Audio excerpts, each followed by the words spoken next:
Hello बच्चों। तो आज हम लोग वेव ऑप्टिक्स का लेक्चर 12 पढ़ने जा रहे हैं, जिसमें हम लोग पोलराइजेशन ऑफ लाइट के बारे में पढ़ेंगे। तो सबसे पहले ये देखते हैं कि कौन सा वो प्रैक्टिकल एप्लीकेशंस है जिसमें ये फिनोमिना का यूज होता है, यानी कि पोलराइजेशन कॉन्सेप्ट का यूज होता है। तो पहले उसको समझ लेते हैं, फिर सारे कॉन्सेप्ट्स और सारे फॉर्मूलेस आपको बहुत आसान लगेगा, ठीक। लेकिन अच्छे से उसको समझना पहले कि हम कहना क्या चाह रहे हैं।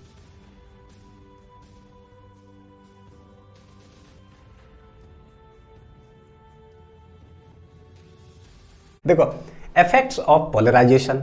अब क्या है ये पोलराइजेशन फिनोमिना हमें नहीं पता, लेकिन इफेक्ट्स देखते हैं। एक इमेज है, सीनरी है हमारे पास, ठीक। हम उसको देखते हैं। एक है कि नॉर्मल ग्लास से देखते हैं, या फिर बोलो नेकेड आई से हम इस सीन को देख रहे हैं, तो देखो कैसा पूरा ना एकदम चमक रहा है। सरफेस पर ये पानी इतना ज्यादा ब्राइट यहां पर नजर आ रहा है कि पानी के सरफेस के अंदर हल्का सा भी क्या है वो अच्छा से क्रिस्टल क्लियर इमेज हमें दिख ही नहीं रहा है। और यहां पर भी पेड़ के पास क्या पूरा ब्राइटर इमेज नजर आ रहा है। अच्छा, अब है क्या, एक हम लोग लेते हैं ग्लास, उसको बोलते हैं पोलराइज्ड ग्लास। उसको लगा करके अगर हम वही सीन को देखते हैं, तब देखो कि कितना ट्रांसपेरेंट और क्रिस्टल क्लियर इमेज हमें दिखाई दे रहा है ना। सारे पेड़ सब बहुत अच्छे से दिख रहे हैं, पानी के सरफेस के अंदर भी दिख रहा है, सब कुछ क्लियर है। यानी कि इस पोलराइज्ड ग्लास के अंदर ना कुछ ऐसा है उस सब्सटेंस में, जिससे कि जो इंटेंसिटी ऑफ लाइट सूर्य भगवान से आ रहा था ना, वो इतना ज्यादा ब्राइट था भाई, लगता है ऐसे जैसे कि उसके इंटेंसिटी को ही खत्म कर देता है ये पोलराइज्ड ग्लास, जिसके कारण वो बहुत अच्छा दिख रहा है। बस इतना ही हमें समझना होगा कि सूर्य भगवान से जो रोशनी आ रहा है उस रोशनी के ब्राइट को ऐसा ये ग्लास क्या कर देता है, जिससे कि इंटेंसिटी लगता है उड़ा दिया और अच्छा दिखने लगा।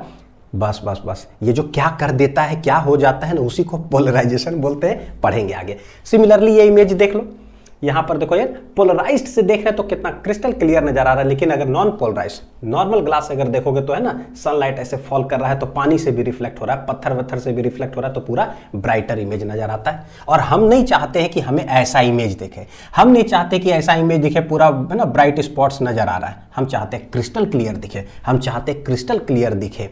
तो क्रिस्टल क्लियर देखना है, हमारे लिए जरूरत का चीज है, बहुत जरूरत है ना, वरना क्या मजा आएगा इसको देखने में से तो आपको ये टॉपिक पढ़ना पड़ेगा फिजिक्स में, कहने का मतलब। अच्छा, एक और एप्लीकेशन दिखाता हूं, देखो जरा, बहुत ही जबरदस्त। क्या है ये है एरोप्लेन का विंडो पेन्स, ठीक। तो अगर डोमेस्टिक फ्लाइट की अगर बात करोगे ना, जैसे कि जो दिल्ली से मान लो मुंबई से बेंगलोर, कोलकाता ये जा रहा, डोमेस्टिक एयरलाइंस जो होते हैं, उसमें तो यहां पर क्या होता है ना, विंडो पेन्स में एक शटर लगा हुआ होता है। मान लो कि जैसे आप ना खिड़की के किनारे बैठे हुए हो सीट पर, बाहर क्या है बहुत कड़ा धूप किए हुए है, तो लाइट क्या है आएगा आपको, है ना, अंदर भी। हम नहीं चाहते कि भाई उतना कड़ा धूप लाइट जो है अंदर आए, बहुत ज्यादा इंटेंसिटी का। हम चाहते हैं कि यार थोड़ा सा डार्क हो जाए कम से कम, है ना। तो बोलते हैं कि क्या है, उसके अंदर शटर लगा हुआ होता है। डोमेस्टिक एयरलाइंस की बात करो तो शटर ऐसे गिरा देते हैं, तो बस ठीक है भाई, है ना, बाहर का धूप अंदर नहीं आ रहा है, लाइट नहीं आ रहा है, इंटेंसिटी समझ में आता है। लेकिन कुछ इंटरनेशनल फ्लाइट्स की अगर बात करोगे तो उसमें कहानी एकदम, हमारा जो कॉन्सेप्ट आज पढ़ने वाले, एक लॉ पढ़ेंगे, मेलस लॉ, पूरा मेलस लॉ का एप्लीकेशन डायरेक्ट यहां पर दिखेगा। देखो ये है खिड़की, शीशा। किस टाइप का ये शीशा है, यहां पर देखो दो बटन दिख रहा होगा, एक माइनस और एक है प्लस। अभी देखो बाहर देखोगे तो बहुत कड़ा धूप है, जितना इंटेंसिटी ऑफ लाइट है, हम किनारे बैठे हुए तो भाई पूरा लाइट आ रहा है। हम नहीं चाहते कि भैया इतना लाइट जो है आए, है ना, थोड़ा सा डार्क हल्का दिखे, तो थोड़ा कंफर्टेबल लगता है। क्या करते हैं पता है, इस प्लस पर ना ऐसे दबाते जाओ, तो जैसे देखो प्लस प्लस दो बार यहाँ पर है ना ब्लू ऐसे दिख रहा है, जैसे प्लस प्लस किए, अब देखो कैसा नजर आ रहा है ना, डार्क नजर आ रहा है। तो अच्छी बात है ना, बाहर का धूप अंदर आएगा नहीं उतना ज्यादा। फिर और प्लस प्लस प्लस करते जाओगे ना, एक टाइम तो पूरे डार्क हो जाता है। तो देखो एक्चुअली बाहर कितना कड़ा धूप किए हो, कितना इंटेंसिटी ऑफ लाइट है, और यहां पर दिख क्या रहा है। इसका मतलब है कि इस शीशा के अंदर कुछ कुछ हो रहा है जब हम ऐसे प्लस प्लस करते जाते हैं। तो बाहर इंटेंसिटी बहुत ज्यादा है लाइट का, और ये शीशा पता नहीं क्या है इसके अंदर, सच दैट बाहर का इंटेंसिटी ना आ ही नहीं पाता है अंदर, है ना। कुछ हम ऐसा करते हैं तो ये जो प्लस प्लस कर रहे तो क्या ऐसा हो रहा था, ऐसा लगता है जैसे कि इंटेंसिटी जो है ना खत्म हो गया, एब्जॉर्ब कर लिया ये शीशा। बस अब जो मेरे आंख में आ रहा होगा थोड़ा डार्कर टाइप का, है ना, इसी को बोलते हैं पोलराइजेशन इफेक्ट। अब ये हमारे जरूरत का चीज है ना, फ्लाइट्स में अगर हम लोग सफर वगैरह करते हैं तो ये हमारे लिए रिक्वायरमेंट है। समझ में आ गया फिनोमिना। अब हमें पता चल रहा है कि भाई स्टडी हमें लाइट के बारे में करना पड़ेगा, तो लाइट के बारे में स्टडी करते हैं। ठीक, एक एक करके बहुत अच्छे से समझना। शुरुआती ही जो समझेंगे ना वही कॉन्सेप्ट सब कुछ है, बाकी आगे बहुत इजी लगेगा। जो भी फॉर्मूलाज वगैरह आएगा उसके लिए तो टेंशन ही लेने लगा। फॉर्मूलाज न्यूमेरिकल सब बहुत आसान है, यहां मुश्किल है समझना। तो बोलते हैं कि व्हाट इज, देखो इलेक्ट्रोमैग्नेटिक वेव्स और ट्रांसवर्स नेचर ऑफ लाइट की बात करते हैं। तो हम लोग से बोला जाता है ना व्हाट इज लाइट, तो बोलते हैं light is a form of electromagnetic wave. इसका मतलब क्या हुआ, तो पहले एक लाइन लिख लेते हैं, उसके बाद मतलब की बात करते हैं। क्या है भाई लाइट, तो बोलते हैं कि light is a form of electromagnetic wave. Electromagnetic wave, अच्छा ये हो गया। अब इलेक्ट्रोमैग्नेटिक वेव जब बोले इसका मतलब क्या हुआ कि भाई लाइट क्या है, एक तो वेव हो गया, तो उसके अंदर ना इलेक्ट्रिक फील्ड और मैग्नेटिक फील्ड एक्चुअली क्या करता है, ऑसिलेट करता है। और electric field magnetic field oscillate करते रहेगा तो लाइट चलते रहता है। इसको जरा एक दूसरे एग्जांपल से मैं समझाता हूं, उसके बाद जो है ना आते हैं यहां पर लाइट पे, ताकि जो है और अच्छा से समझ में आएगा। अगर मैं एक स्ट्रिंग का उदाहरण ले लो, एक रस्सी का, एक रस्सी हमारे पास ऐसा है, ठीक है। हम इसको क्या करते हैं, ये किनारे वाला एंड को पकड़ करके ऐसे ऐसे ऑसिलेट करना चालू कर देते हैं। तो सोचो कि होगा क्या, तो बोले ये पार्टिकल को करवा क्या रहे हैं हम, ऑसिलेट करा रहे हैं ऐसे ऐसे ऐसे ऐसे ऐसे। तो हमें पता है कि अगर ऐसे ऐसे ऑसिलेट करवाएंगे तो एक वेव्स इस तरह से चलेगा। एक्चुअली जब बोलते हैं वेव्स चलते हुए जो हमें नजर आएगा वो चलता क्या है, वो एक डिस्टर्बेंस है। क्योंकि पहले ये स्ट्रिंग का जो यहाँ पार्टिकल होगा वो क्या था, शांत पड़ा हुआ। हम क्या करते हैं, एनर्जी और मोमेंटम इसको प्रोवाइड करते हैं। यही एनर्जी और मोमेंटम क्या होता है, हमें नजर आता है जाते हुए, है ना। तो बोलते हैं कि वेव्स के अंदर भैया क्या जाते हुए नजर आता है, तो एनर्जी एंड मोमेंटम, या फिर उसको बोलो कि डिस्टर्बेंस। ठीक, तो हम क्या किए, ये है मान लो कि एक्स एक्सिस, ये है मेरा वाई एक्सिस। इसी डायरेक्शन में हम क्या करते हैं, पार्टिकल्स को ऑसिलेट करवाते हैं। तो ये हो गया vibration of particles, vibration of particles का डायरेक्शन हो गया वाई एक्सिस में। और अगर ऐसे ऐसे करेंगे तो यहां बहुत ही सुंदर सा प्यारा सा क्या चलता है, वेव चलता है इधर। वेव मतलब डिस्टर्बेंस मतलब एनर्जी एंड मोमेंटम ट्रांसफर हो रहा है। ठीक है, अच्छा इसमें देख लो जरा क्या है भाई, ये एक्स एक्सिस क्या है, तो बोले इधर जा क्या रहा, वेव, यानी कि प्रोपगेशन ऑफ वेव है, ये प्रोपगेशन ऑफ वेव। तो वेव चल रहा है किधर, देखो जरा एक्स एक्सिस में, तो पार्टिकल्स किधर ऑसिलेट कर रहा है भैया, वाई एक्सिस में। यानी जब तक पार्टिकल ऐसे ऑसिलेट करेगा नहीं तो ये वेव इधर जाएगा नहीं। तो यहां से हम एक हिंट मतलब निकाल सकते हैं यहां से कि भाई कभी भी अगर बोले ना वेव ऐसे जा रहा हो तो समझो कि उसके ठीक परपेंडिकुलर डायरेक्शन में पार्टिकल्स ऑसिलेट कर ही रहा होगा। हर जगह का पार्टिकल्स क्या करता है, वाई एक्सिस में करता है ऑसिलेट। कहीं का भी पार्टिकल ले लो, यहाँ का ले लो, तो देखो वाई एक्सिस में ऑसिलेट कर रहा होगा, यहाँ का वाई एक्सिस में, यहाँ वाई एक्सिस में, तो सारे पार्टिकल्स वाई एक्सिस में करता है ऑसिलेट। और अगर ऐसे दोनों तरफ अगर एरो बनाते हैं ना ऊपर नीचे, इसका मतलब हुआ कि समझ लो ये एक मीन पोजीशन है, मीन पोजीशन के अपर एक्सट्रीम तरफ फिर लोअर एक्सट्रीम, अपर एक्सट्रीम लोअर एक्सट्रीम, इसी को बोलते हैं ऑसिलेट करना। तो पार्टिकल्स ऑसिलेट कर रहा है, हम कह सकते हैं in a perpendicular direction to the propagation of wave. ये हमें समझ में आता है, ये लेक्चर 1 में भी बात किए थे कि कैसे पार्टिकल सब एसएचएम करता है, तो ये होता है वेव्स और एसएचएम वेव्स में डिफरेंस। बस इसी को उठा करके हम लोग लगा देते हैं लाइट में। अब ये है वेव, तो भाई light is a form of wave, तो लाइट वेव इधर चलेगा तो उसके अंदर भी कुछ होना चाहिए जो ऑसिलेट करेगा। तो लाइट में कौन ऑसिलेट करता है, कोई पार्टिकल्स तो है नहीं, क्योंकि हमें पता है लाइट जो है भाई ये वैक्यूम से भी चल जाता है। अब वैक्यूम में तो कोई पार्टिकल्स है नहीं मीडियम में, जो मीडियम में पार्टिकल ऑसिलेट करेगा। तो भाई उसमें ऑसिलेट क्या करता है, तो बोलते हैं इलेक्ट्रिक फील्ड और मैग्नेटिक फील्ड ऑसिलेट करता है। और किधर ऑसिलेट करना चाहिए, तो बोले जिधर जा रहा हो ना लाइट वेव उसके ठीक परपेंडिकुलर डायरेक्शन में। बहुत बढ़िया, बहुत बढ़िया, यहां तक का कहानी जो है तो बस हमें समझ में आ जाता है कि देखो अगर मान लो इसको हम लोग मान लेते हैं एक्स एक्सिस, इसको मान लेते हैं वाई, इसको मान लेते हैं जेड, तो ये है मेरा क्या डायरेक्शन ऑफ प्रोपगेशन ऑफ क्या है, लाइट वेव एक्स एक्सिस में। ठीक है, किधर है, एक्स एक्सिस में। अगर लाइट वेव इधर जा रहा है तो इसके ठीक परपेंडिकुलर वाई एक्सिस में क्या है, देखो इलेक्ट्रिक फील्ड क्या कर रहा है, ऑसिलेट कर रहा है, ऐसे ऐसे ऐसे ऐसे ऑसिलेट करते जाएगा करते जाएगा करते जाएगा करते जाएगा और ये वेव आगे जाते जाएगा। तो इसके परपेंडिकुलर डायरेक्शन में हो गया भैया इलेक्ट्रिक फील्ड, तो ये बोलते हैं देखो इलेक्ट्रिक फील्ड का ऑसिलेशन है ये। तो अगर इलेक्ट्रिक फील्ड ऐसे ऑसिलेट कर रहा है, अभी हमने देखा अगर पार्टिकल ऐसे ऐसे ऑसिलेट करता है तो वेव्स लहर इस तरह से साइन फंक्शन या कोसाइन फंक्शन करते हुए जाता है। यहां पर देख लो, अगर इलेक्ट्रिक फील्ड ऐसे ऑसिलेट कर रहा है का मतलब है कि ये इलेक्ट्रिक फील्ड साइन फंक्शन या कोसाइन फंक्शन बनाते हुए ऐसे ऐसे करते हुए एक लहर के रूप में किधर जा रहा होगा, देखो जरा आगे की ओर जा रहा होगा। अच्छा भैया एक और है मैग्नेटिक फील्ड, वो किधर, तो बोले वो भी direction of propagation of light wave के परपेंडिकुलर ही होना चाहिए। तो एक्स एक्सिस के परपेंडिकुलर वाई में तो इलेक्ट्रिक फील्ड हो गया, तो भैया जेड किधर होता है, जेड देखो है ऐसे, इसका मतलब मैग्नेटिक फील्ड ऐसे ऐसे ऐसे ऐसे क्या करता है, जेड एक्सिस में वाइब्रेट या ऑसिलेट करते जाता है करते जाता है करते जाता है, डिस्टर्बेंस हो रहा है, वेव आगे जाते जा रहा है। ठीक है, तो बोलेंगे ये देखो किधर है, जेड एक्सिस में है, तो ये जेड बाहर की ओर है ना, तो इधर ये हो गया मेरा मैग्नेटिक फील्ड। तो इसका प्लेन कैसे बनेगा, इधर ऐसे 3D में, ये अंदर और बाहर, बोर्ड के अंदर बोर्ड के अंदर बोर्ड के बाहर, बोर्ड के अंदर बोर्ड के बाहर, पता चल गया बढ़िया से। अच्छा ये जो हमें पता होता है ना बेटा कि सच में समझ में आता है, देखो इलेक्ट्रिक फील्ड जो है perpendicular to the direction of propagation है, ये इलेक्ट्रिक फील्ड इधर, मैग्नेटिक फील्ड इधर, और फाइनली वेव चलता है लाइट वेव किधर, इन दोनों के वाइब्रेशन के भी परपेंडिकुलर डायरेक्शन में, यानी कि उधर। ये आधा अधूरा है पूरा जो है ना कहानी कुछ और है।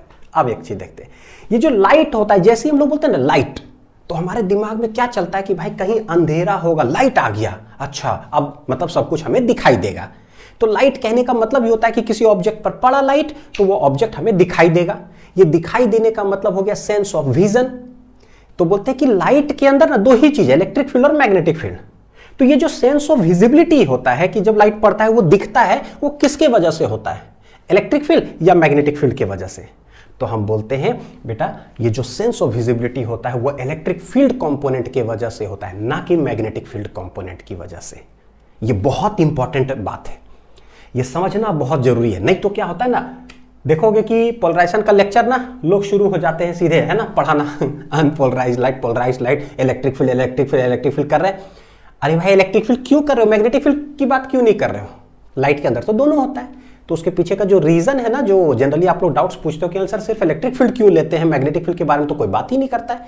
इसलिए नहीं करते हैं क्योंकि sense of visibility in light is due to electric field component and not due to magnetic field. ये भी लिख लेते हैं, देखो क्या है भाई, sense of visibility, sense of visibility in light is due to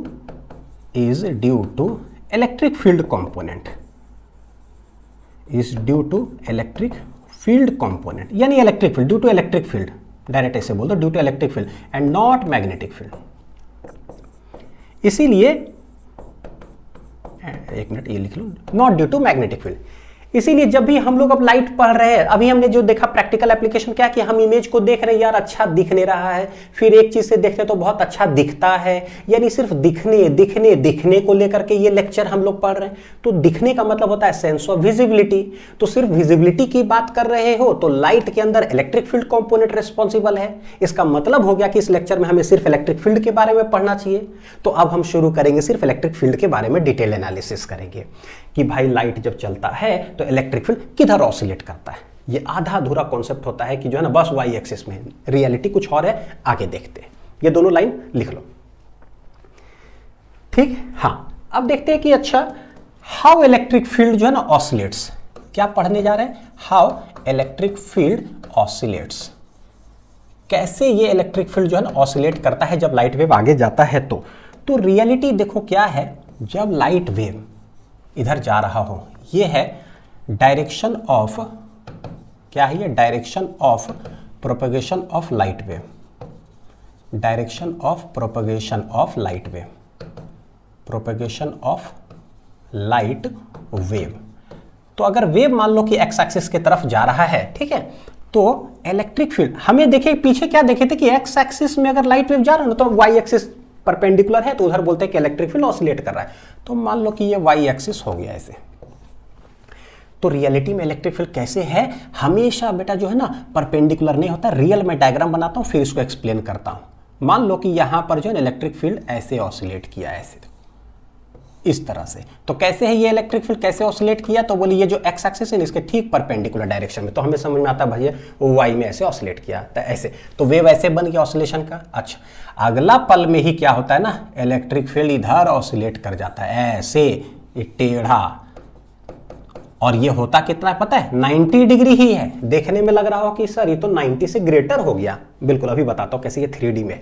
तो यहां पर अगले पल में क्या हो गया, इलेक्ट्रिक फील्ड इधर हो गया। अच्छा, उसके अगले पल में क्या है, इलेक्ट्रिक फील्ड इधर है, यानी इधर ऑसिलेट कर गया।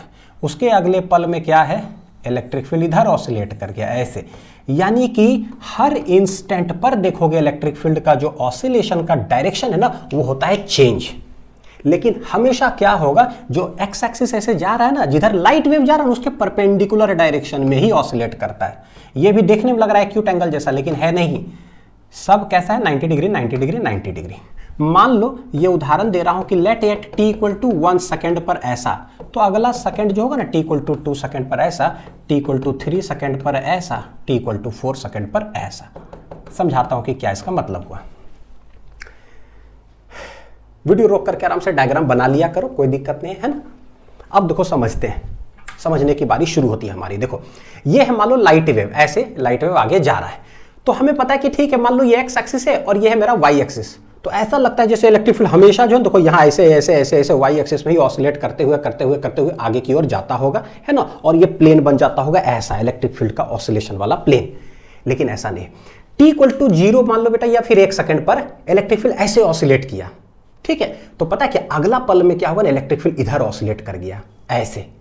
तो गौर करके देखो, चाहे यहां पर ऐसे ऑसिलेट करे, कैसे, एक्स एक्सिस के परपेंडिकुलर है ना 90 डिग्री, और आगे चल करके थोड़ा जाता है, फिर ऐसे ऑसिलेट किया, तो देखो कितना है, इन दोनों के बीच में एंगल कितना, 90 डिग्री ही तो है। देखो ऐसे मैंने कर दिया। अच्छा मान लो थोड़ा देर के बाद अगर आगे जाए, ऐसे ऑसिलेट कर जाए इलेक्ट्रिक फील्ड, फिर भी क्या है, एक्स एक्सिस के परपेंडिकुलर। फिर थोड़ा देर आगे जाए, ऐसे कर जाए ऑसिलेट, इधर टर्न कर जाए इलेक्ट्रिक फील्ड, ऐसे करेगा ऑसिलेट, तो क्या है, एक्स एक्सिस के परपेंडिकुलर। फिर थोड़ा देर के बाद मान लो कि ऐसे हो जाए, फिर भी एक्स एक्सिस के क्या है, परपेंडिकुलर। तो भैया इस एक्स एक्सिस के परपेंडिकुलर तो इधर भी हो सकता है, इधर इधर सब तरफ, चारों तरफ 360 डिग्री में कहीं भी अगर हो जाए तो क्या होगा, परपेंडिकुलर ही होगा ये, है ना। यानी कि over a period of time की बात करोगे तो कैसे है, तो 1 सेकेंड पर मान लो ऐसे, तो दूसरा सेकेंड में ऐसे, तीसरा सेकेंड में भैया ऐसे, चौथा सेकेंड में ऐसे। तो यही यहां पर देखने में लगता है कि एक ऐसे है तो एक टिल्टेड है, फिर इधर टिल्टेड है, फिर ऑपोजिट डायरेक्शन में, सब कितना है, 90 डिग्री। तो eight any instant of time की बात करेंगे तो ऑसिलेशन जो प्लेन होगा ना, जिसमें इलेक्ट्रिक फील्ड ऑसिलेट करता है, वो एक फिक्स्ड प्लेन होगा। क्या इसका मतलब हुआ कि ये एक्स एक्सिस है, at any instant t equal to 1 second अगर ऐसे ऑसिलेट किया तो उस इंस्टेंट पर तो फिक्स हो गया, प्लेन हमारा ऐसा होगा, क्योंकि ऊपर नीचे ऐसे ऑसिलेट करता है तो एक साइन वेव ऐसे बनेगा प्लेन, जिसको बोलते हैं plane of oscillation of electric field, ठीक है। लेकिन अगला सेकेंड में मान लो कि अगर ऐसे ऑसिलेट कर रहा है ऐसे, तो प्लेन कैसा बन जाएगा, इस तरीके का बन गया। फिर अगला सेकंड में मान लो कि ऐसे ऑसिलेट कर रहा है इलेक्ट्रिक फील्ड, तो प्लेन कैसा बन जाएगा, ऐसा बन जाएगा। यानी कि हर इंस्टेंट पर प्लेन ऑफ ऑसिलेशन बदलते जाता है, बदलते जाता है, बदलते जाता है, ठीक है, ठीक है। तो ये दोनों लाइन पहले लिख देता हूं, उसके बाद बात करते हैं। क्या है यहां पर देखो नोट पॉइंट में कि eight any instant of time, eight any instant of time the oscillation plane of electric field is fixed, ठीक है। the oscillation plane of electric field, oscillation plane of electric field is fixed। Second point, लेकिन over a period of time की बात करोगे तो, यानी कि t equal to 1 से लेकर के 4 सेकेंड तक बात किया, तब तो भैया it is not fixed, different oscillation planes होता है ना। तो यानी कि over a period of time की बात करें, over a period of time, तो बोलेंगे the oscillation plane is not fixed, the oscillation plane of electric field क्या है, तो बोलेंगे इज नॉट फिक्स्ड, फिक्स्ड नहीं है। तो फिक्स्ड नहीं है तो कैसा है, तो बोले कि भैया कितने प्लेन्स होंगे सोच करके देखो, तो बोले लाइट जो है ना वो चलता है कितना स्पीड से, 3 × 10⁸ मीटर पर सेकेंड से। एक सेकेंड में ऐसे खटाक कितना डिस्टेंस चल गया भैया, 3 × 10⁸ मीटर चला गया, तो कितना डिस्टेंस चला गया। और मैं बात कह रहा हूं कि हर इंस्टेंट पर, यानी कि टी नैनो सेकंड बढ़ाते जाओ, इलेक्ट्रिक फील्ड का अलग अलग ऑसिलेशन होता है। यहां पर ऐसे, यहां पर ऐसे, यहां पर ऐसे, तो यहां पर ऐसे।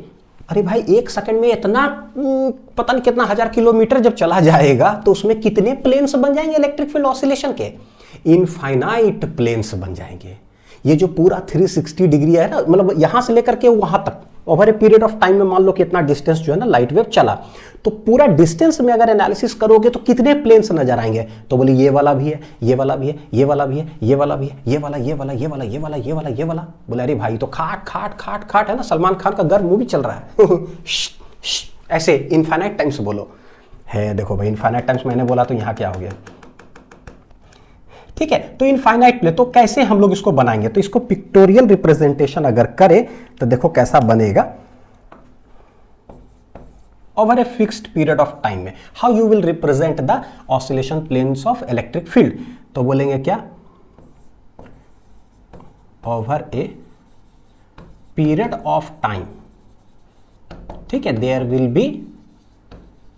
विल बी इनफाइनाइट, कितना हो जाएगा? तो बोले infinite number of oscillation planes, infinite number of oscillation planes of electric field.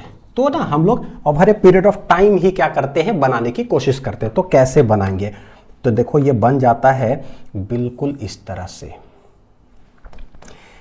Eight T equal to 1 second पर देखो तो ऐसा ऑसिलेशन नजर आया, फिर अगले पल देखो तो ऐसा नजर आया। यानी दूर से देखेंगे ना, लाइट वेव ऐसे आते जा रहा, तो कभी ऐसे कभी ऐसे, तो बोले कभी ऐसे कभी ऐसे, हर जगह एरो ऐसे लगा दो, डबल एरो बतलाता है कि ऊपर नीचे ऑसिलेट कर रहा है। फिर ऐसे। अब सोचो कि मैं कितना बना सकता हूं, या आप कितना बना सकते हो? भाई 10 बना सकते हैं, 20 बना सकते हैं, 30 बना सकते हैं, इनफाइनाइट थोड़ी ना बनाएंगे। और सब है क्या? इलेक्ट्रिक फील्ड का ऑसिलेशन, इलेक्ट्रिक फील्ड का ऑसिलेशन, इलेक्ट्रिक फील्ड का ऑसिलेशन है सब, ठीक है। ऐसे ऐसे कितने प्लेन्स है? तो भैया इनफाइनाइट प्लेन्स है। और यही जो है ना कहलाता है बच्चों, पता है क्या क्या रिप्रेजेंटेशन हो गया? ये कहलाता अनपोलराइज्ड लाइट कहलाता है। कि जब लाइट वेव आ रहा हो, तो लाइट वेव अगर आ रहा है सूर्य भगवान से ना रोशनी आ रही है, ठीक है, तो उसके अंदर पता है कि उसके अंदर सेंस ऑफ विजिबिलिटी है। अगर सेंस ऑफ विजिबिलिटी है, इसका मतलब इलेक्ट्रिक फील्ड ऑसिलेट करते हुए आ रहा होगा। तो कितने प्लेन्स में आ रहे होंगे? तो बोले भैया हर एक सेकंड में भी अगर देखें ना तो इनफाइनाइट प्लेन्स, फिर अगला सेकंड देखें तो इनफाइनाइट प्लेन्स, तो ऐसे कर करके आ रहे हैं। तो जब भी कोई ऑर्डिनरी सोर्स ऑफ लाइट, जैसे कि सूर्य भगवान हो गया, वहां से जो लाइट वेव आ रहा हो, या मान लो कि बल्ब जल रहा है वहां से लाइट वेव आ रहा हो, मरकरी जल रहा है वहां से लाइट वेव आ रहा हो, कैंडल जला दिए वहां से जो लाइट वेव निकल रहा हो, ये सारे लाइट वेव्स जो होते हैं ना, इसको हम लोग बोलते हैं अनपोलराइज्ड लाइट है। अनपोलराइज्ड का मतलब क्या हो गया कि भाई देयर आर इनफाइनाइट डायरेक्शंस जिसमें कि इलेक्ट्रिक फील्ड ऑसिलेट कर रहा हो, ठीक है, इसको बोलते हैं अनपोलराइज्ड लाइट। तो ये हो गया unpolarised light in which electric field oscillates in infinite planes. अब इसका जरा मैकेनिज्म समझते हैं। सिंस ये ड्रॉ करना मेरे लिए बहुत मुश्किल है, तो जब मुश्किल है मेरे लिए ड्रॉ करना, तो कैसे इनफाइनाइट बार तो बना नहीं सकते, अभी भी नहीं बना, अभी तो 10 बार बना होगा गिन करके। तो कैसे किया जाए? तो बोलते हैं ये पूरे जो इनफाइनाइट डायरेक्शंस है, इसको हम लोग रिजॉल्व करने की कोशिश करते हैं इनटू 2 कंपोनेंट्स, एक हॉरिजॉन्टल और एक वर्टिकल में। जैसे कि बना लो, इसको बताता हूं। हम लोग फिजिक्स देखो पढ़ते आ रहे हैं, फिजिक्स पढ़ते आ रहे हैं, हमें पता है कि कभी भी देखो क्या है, मान लो ये एक्स एक्सिस है, ये वाई एक्सिस है, ठीक, या इन जनरल लेता हूं वाई जेड कर लो, ये क्या है, यह वाई एक्सिस, यह जेड एक्सिस मान लो, ठीक है, ऐसा कुछ। अगर कोई एक इलेक्ट्रिक फील्ड अगर इधर हो गया कोई कंपोनेंट, तो कोई ना कोई एंगल पर होगा, थीटा पर। तो भाई अगर कोई टेढ़ा हो गया है ना, तो हम लोग क्या करते हैं, इसको रिजोल्व कर लेते हैं 2 पार्ट्स में। तो इसका एक कंपोनेंट इधर आ जाएगा, कितना आ जाएगा, ई कॉस थीटा, और इधर कितना आ जाएगा, ई साइन थीटा आ जाएगा।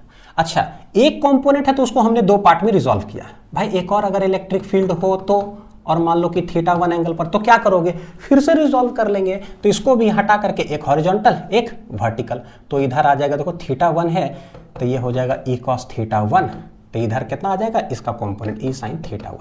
यानी हमें समझ में आता है कि अगर ऐसे 1 2 3 4 हो तो सबको हॉरिजॉन्टल वर्टिकल में रिजोल्व करते जाओ। तो जैसे ही एक इलेक्ट्रिक फील्ड को हम लोग हॉरिजॉन्टल वर्टिकल में रिजोल्व कर दिए, तो इसको हटा दो।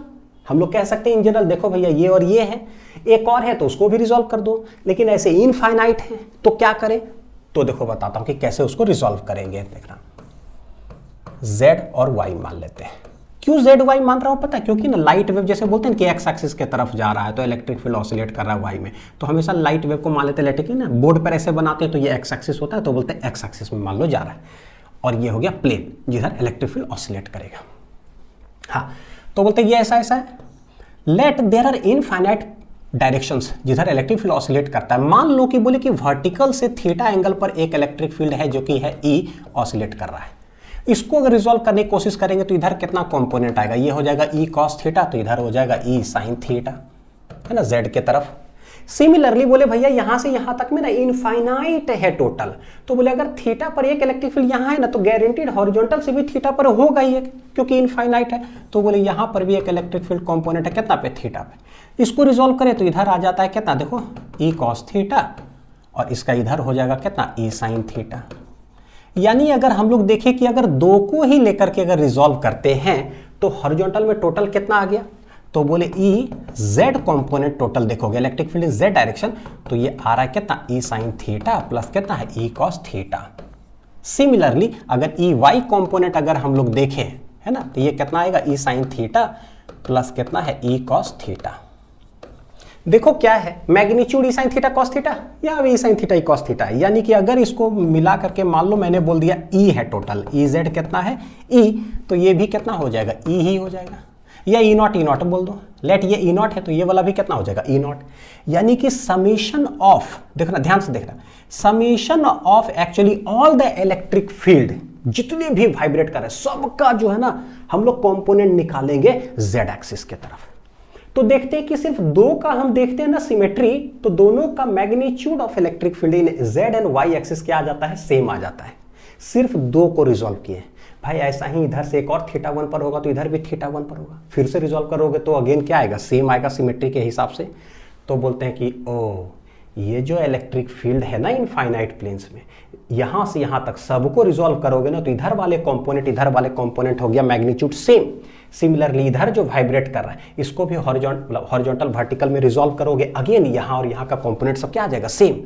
इसका मतलब हम कह सकते हैं कि सारी इनफाइनाइट डायरेक्शंस में जो इलेक्ट्रिक फील्ड ऑसिलेट कर रहा है सबको हटाओ और उसको रिजॉल्व कर दो into vertical and horizontal component, तो हम कह सकते हैं summation of all the horizontal component will be equal to summation of all the vertical component of electric field। Answer इसे होगा क्या, इससे फायदा ये होगा कि हमको इनफाइनाइट बार बनाने की जरूरत नहीं पड़ेगी, जो करोड़ों रेज ऑफ लाइट है ना इलेक्ट्रिक फील्ड का, ये सबको हटा करके बस दो डायरेक्शन में बना देंगे, एक हॉरिजॉन्टल और एक वर्टिकल। समझ में आ जाएगा, वो करोड़ों लाइट जो इलेक्ट्रिक फील्ड ऑसिलेट कर रहा था ना सबको हटा करके हमने दो में बना दिया। तो दो में बना देंगे तो बनाना मेरे लिए क्या हो जाएगा, आसान। तो how we will represent unpolarised light into very simpler diagram, तो ये होगा। तो इसको बोलते हैं समेशन ऑफ, हमने सारे जेड कंपोनेंट में निकाल लिया, ये वाला क्या है, summation of all the electric fields in Y component निकाल लिया। तो इसको बोला जाता है कि नेट कंपोनेंट, क्या बोलते हैं इसको, net component of electric field in Z direction. और इसको क्या बोलेंगे, समेशन ऑफ, यानी कि net component of electric field in Y direction. तो ये दोनों क्या हो जाता है, सेम, हमने देख लिया। यानी कि पूरे अनपोलराइज्ड लाइट को हम लोग क्या करेंगे, सिर्फ दो भाग में रिजॉल्व कर देंगे। एक कहला जाएगा मान लो ई वाई, तो समेशन ऑफ ई वाई बोल दो, एक कहला जाएगा समेशन ऑफ ई जेड, बस खत्म। और दोनों का मैग्नीट्यूड होगा सेम, यानी कि summation of E Y will be equal to summation of E Z. ये इलेक्ट्रिक फील्ड को बनाने का तरीका हो गया। तो जब भी हम लोग हॉरिजॉन्टल और वर्टिकल में रिजॉल्व करके फाइनली ऐसे लिखेंगे तो इसका मतलब ये नहीं हुआ कि दो ही इलेक्ट्रिक फील्ड है अनपोलराइज्ड लाइट में, नहीं, करोड़ों है, उसको हमने रिप्लेस कर दिया है कि पूरे समेशन ऑफ हॉरिजॉन्टल। तो इसमें कितना है, करोड़ों, इसमें कितना करोड़ों है, ठीक है। तो ऐसे दोनों तरफ एरो लगाना पड़ेगा ताकि पता चले ऑसिलेशन है, ये हो गया, ठीक। अब बोले कि अनपोलराइज्ड लाइट को कैसे रिप्लेस कर दिए, मतलब कैसे बना दिए, तो बोले इसको हम लोग बना सकते हैं only in mutually perpendicular directions में, this is Y, this is Z. तो ये रिप्रेजेंट करने का देखो तरीका हो गया अनपोलराइज्ड लाइट को। एक और तरीका होता है इसी चीज को बनाने का कि कैसे बना सकते हो, तो इसका तरीका है ऐसे बनाते, देखो अनपोलराइज्ड लाइट को सिंपल, ये हो गया मान लो कि एक्स एक्सिस जिधर लाइट वेव जा रहा है, तो बोलते हैं उसके परपेंडिकुलर डायरेक्शन वाई में इलेक्ट्रिक फील्ड ऑसिलेट करता है। लेकिन वाई में कैसे, दो कंपोनेंट बना देंगे हम लोग। कैसे बनाओगे दो कंपोनेंट, एक बना देंगे देखो ऐसे, इस तरह से, जो कि एक्स एक्सिस के परपेंडिकुलर है, देख लो है ना, एक्स एक्सिस के परपेंडिकुलर, ऐसे ऐसे ऐसे बना दो और यहां पर लगा देते हैं हम लोग डॉट डॉट डॉट डॉट। क्या दर्शा रहा है ये, तो ये जो है ना देखो, एक कोई बतला देगा, मान लो कि ये हो गया समेशन ऑफ ये ई वाई हो गया, वाई एक्सिस मान लो इसको, ठीक। तो ये वाला जो डॉट है क्या होता है, डॉट का मतलब क्या होता है, इनटू द पेज ऐसे, है ना। और ये क्या है, ऑन द पेज, यानी पैरेलल टू द प्लेन है, जैसे बोर्ड है तो पैरेलल टू द पेज बोलो, इसको बोलो परपेंडिकुलर टू द पेज। अच्छा ठीक है, तो ये ई वाई हो गया, तो ये वाला क्या हो जाएगा, तो बोले भैया ये समेशन ऑफ ई जेड है एक्चुअली, है ना। तो ये इतना बार बार ना बनाओ, उससे अच्छा ये बनाओ। तो भैया ये भी ना बना करके ये बना दो, अंडरस्टूड हो गया कि करोड़ों रेज ऑफ लाइट का कंपोनेंट वाई में, करोड़ों रेज ऑफ लाइट का कंपोनेंट जेड में हमने निकाल दिया, ठीक है। तो इसको क्या बोलते हैं, component of electric field parallel to the page.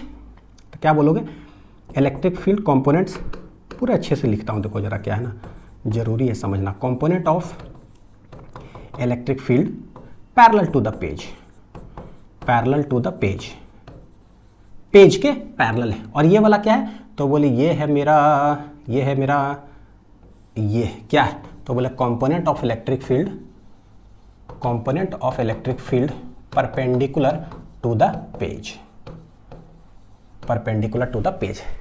तो इसी को हम लोग बोलते हैं अनपोलराइज्ड लाइट, ठीक है। मतलब इनफाइनाइट को कैसे रिप्रेजेंट करोगे, अब आ जाते हैं, देखो सब कुछ समझ में यहां से आएगा। Plane of oscillation of wave किसको बोलेंगे, वेव मतलब लाइट वेव, लाइट वेव का प्लेन ऑफ ऑसिलेशन क्या कहलाता है, तो बोले ना लाइट का मतलब क्या हो गया भैया, सेंस ऑफ विजिबिलिटी।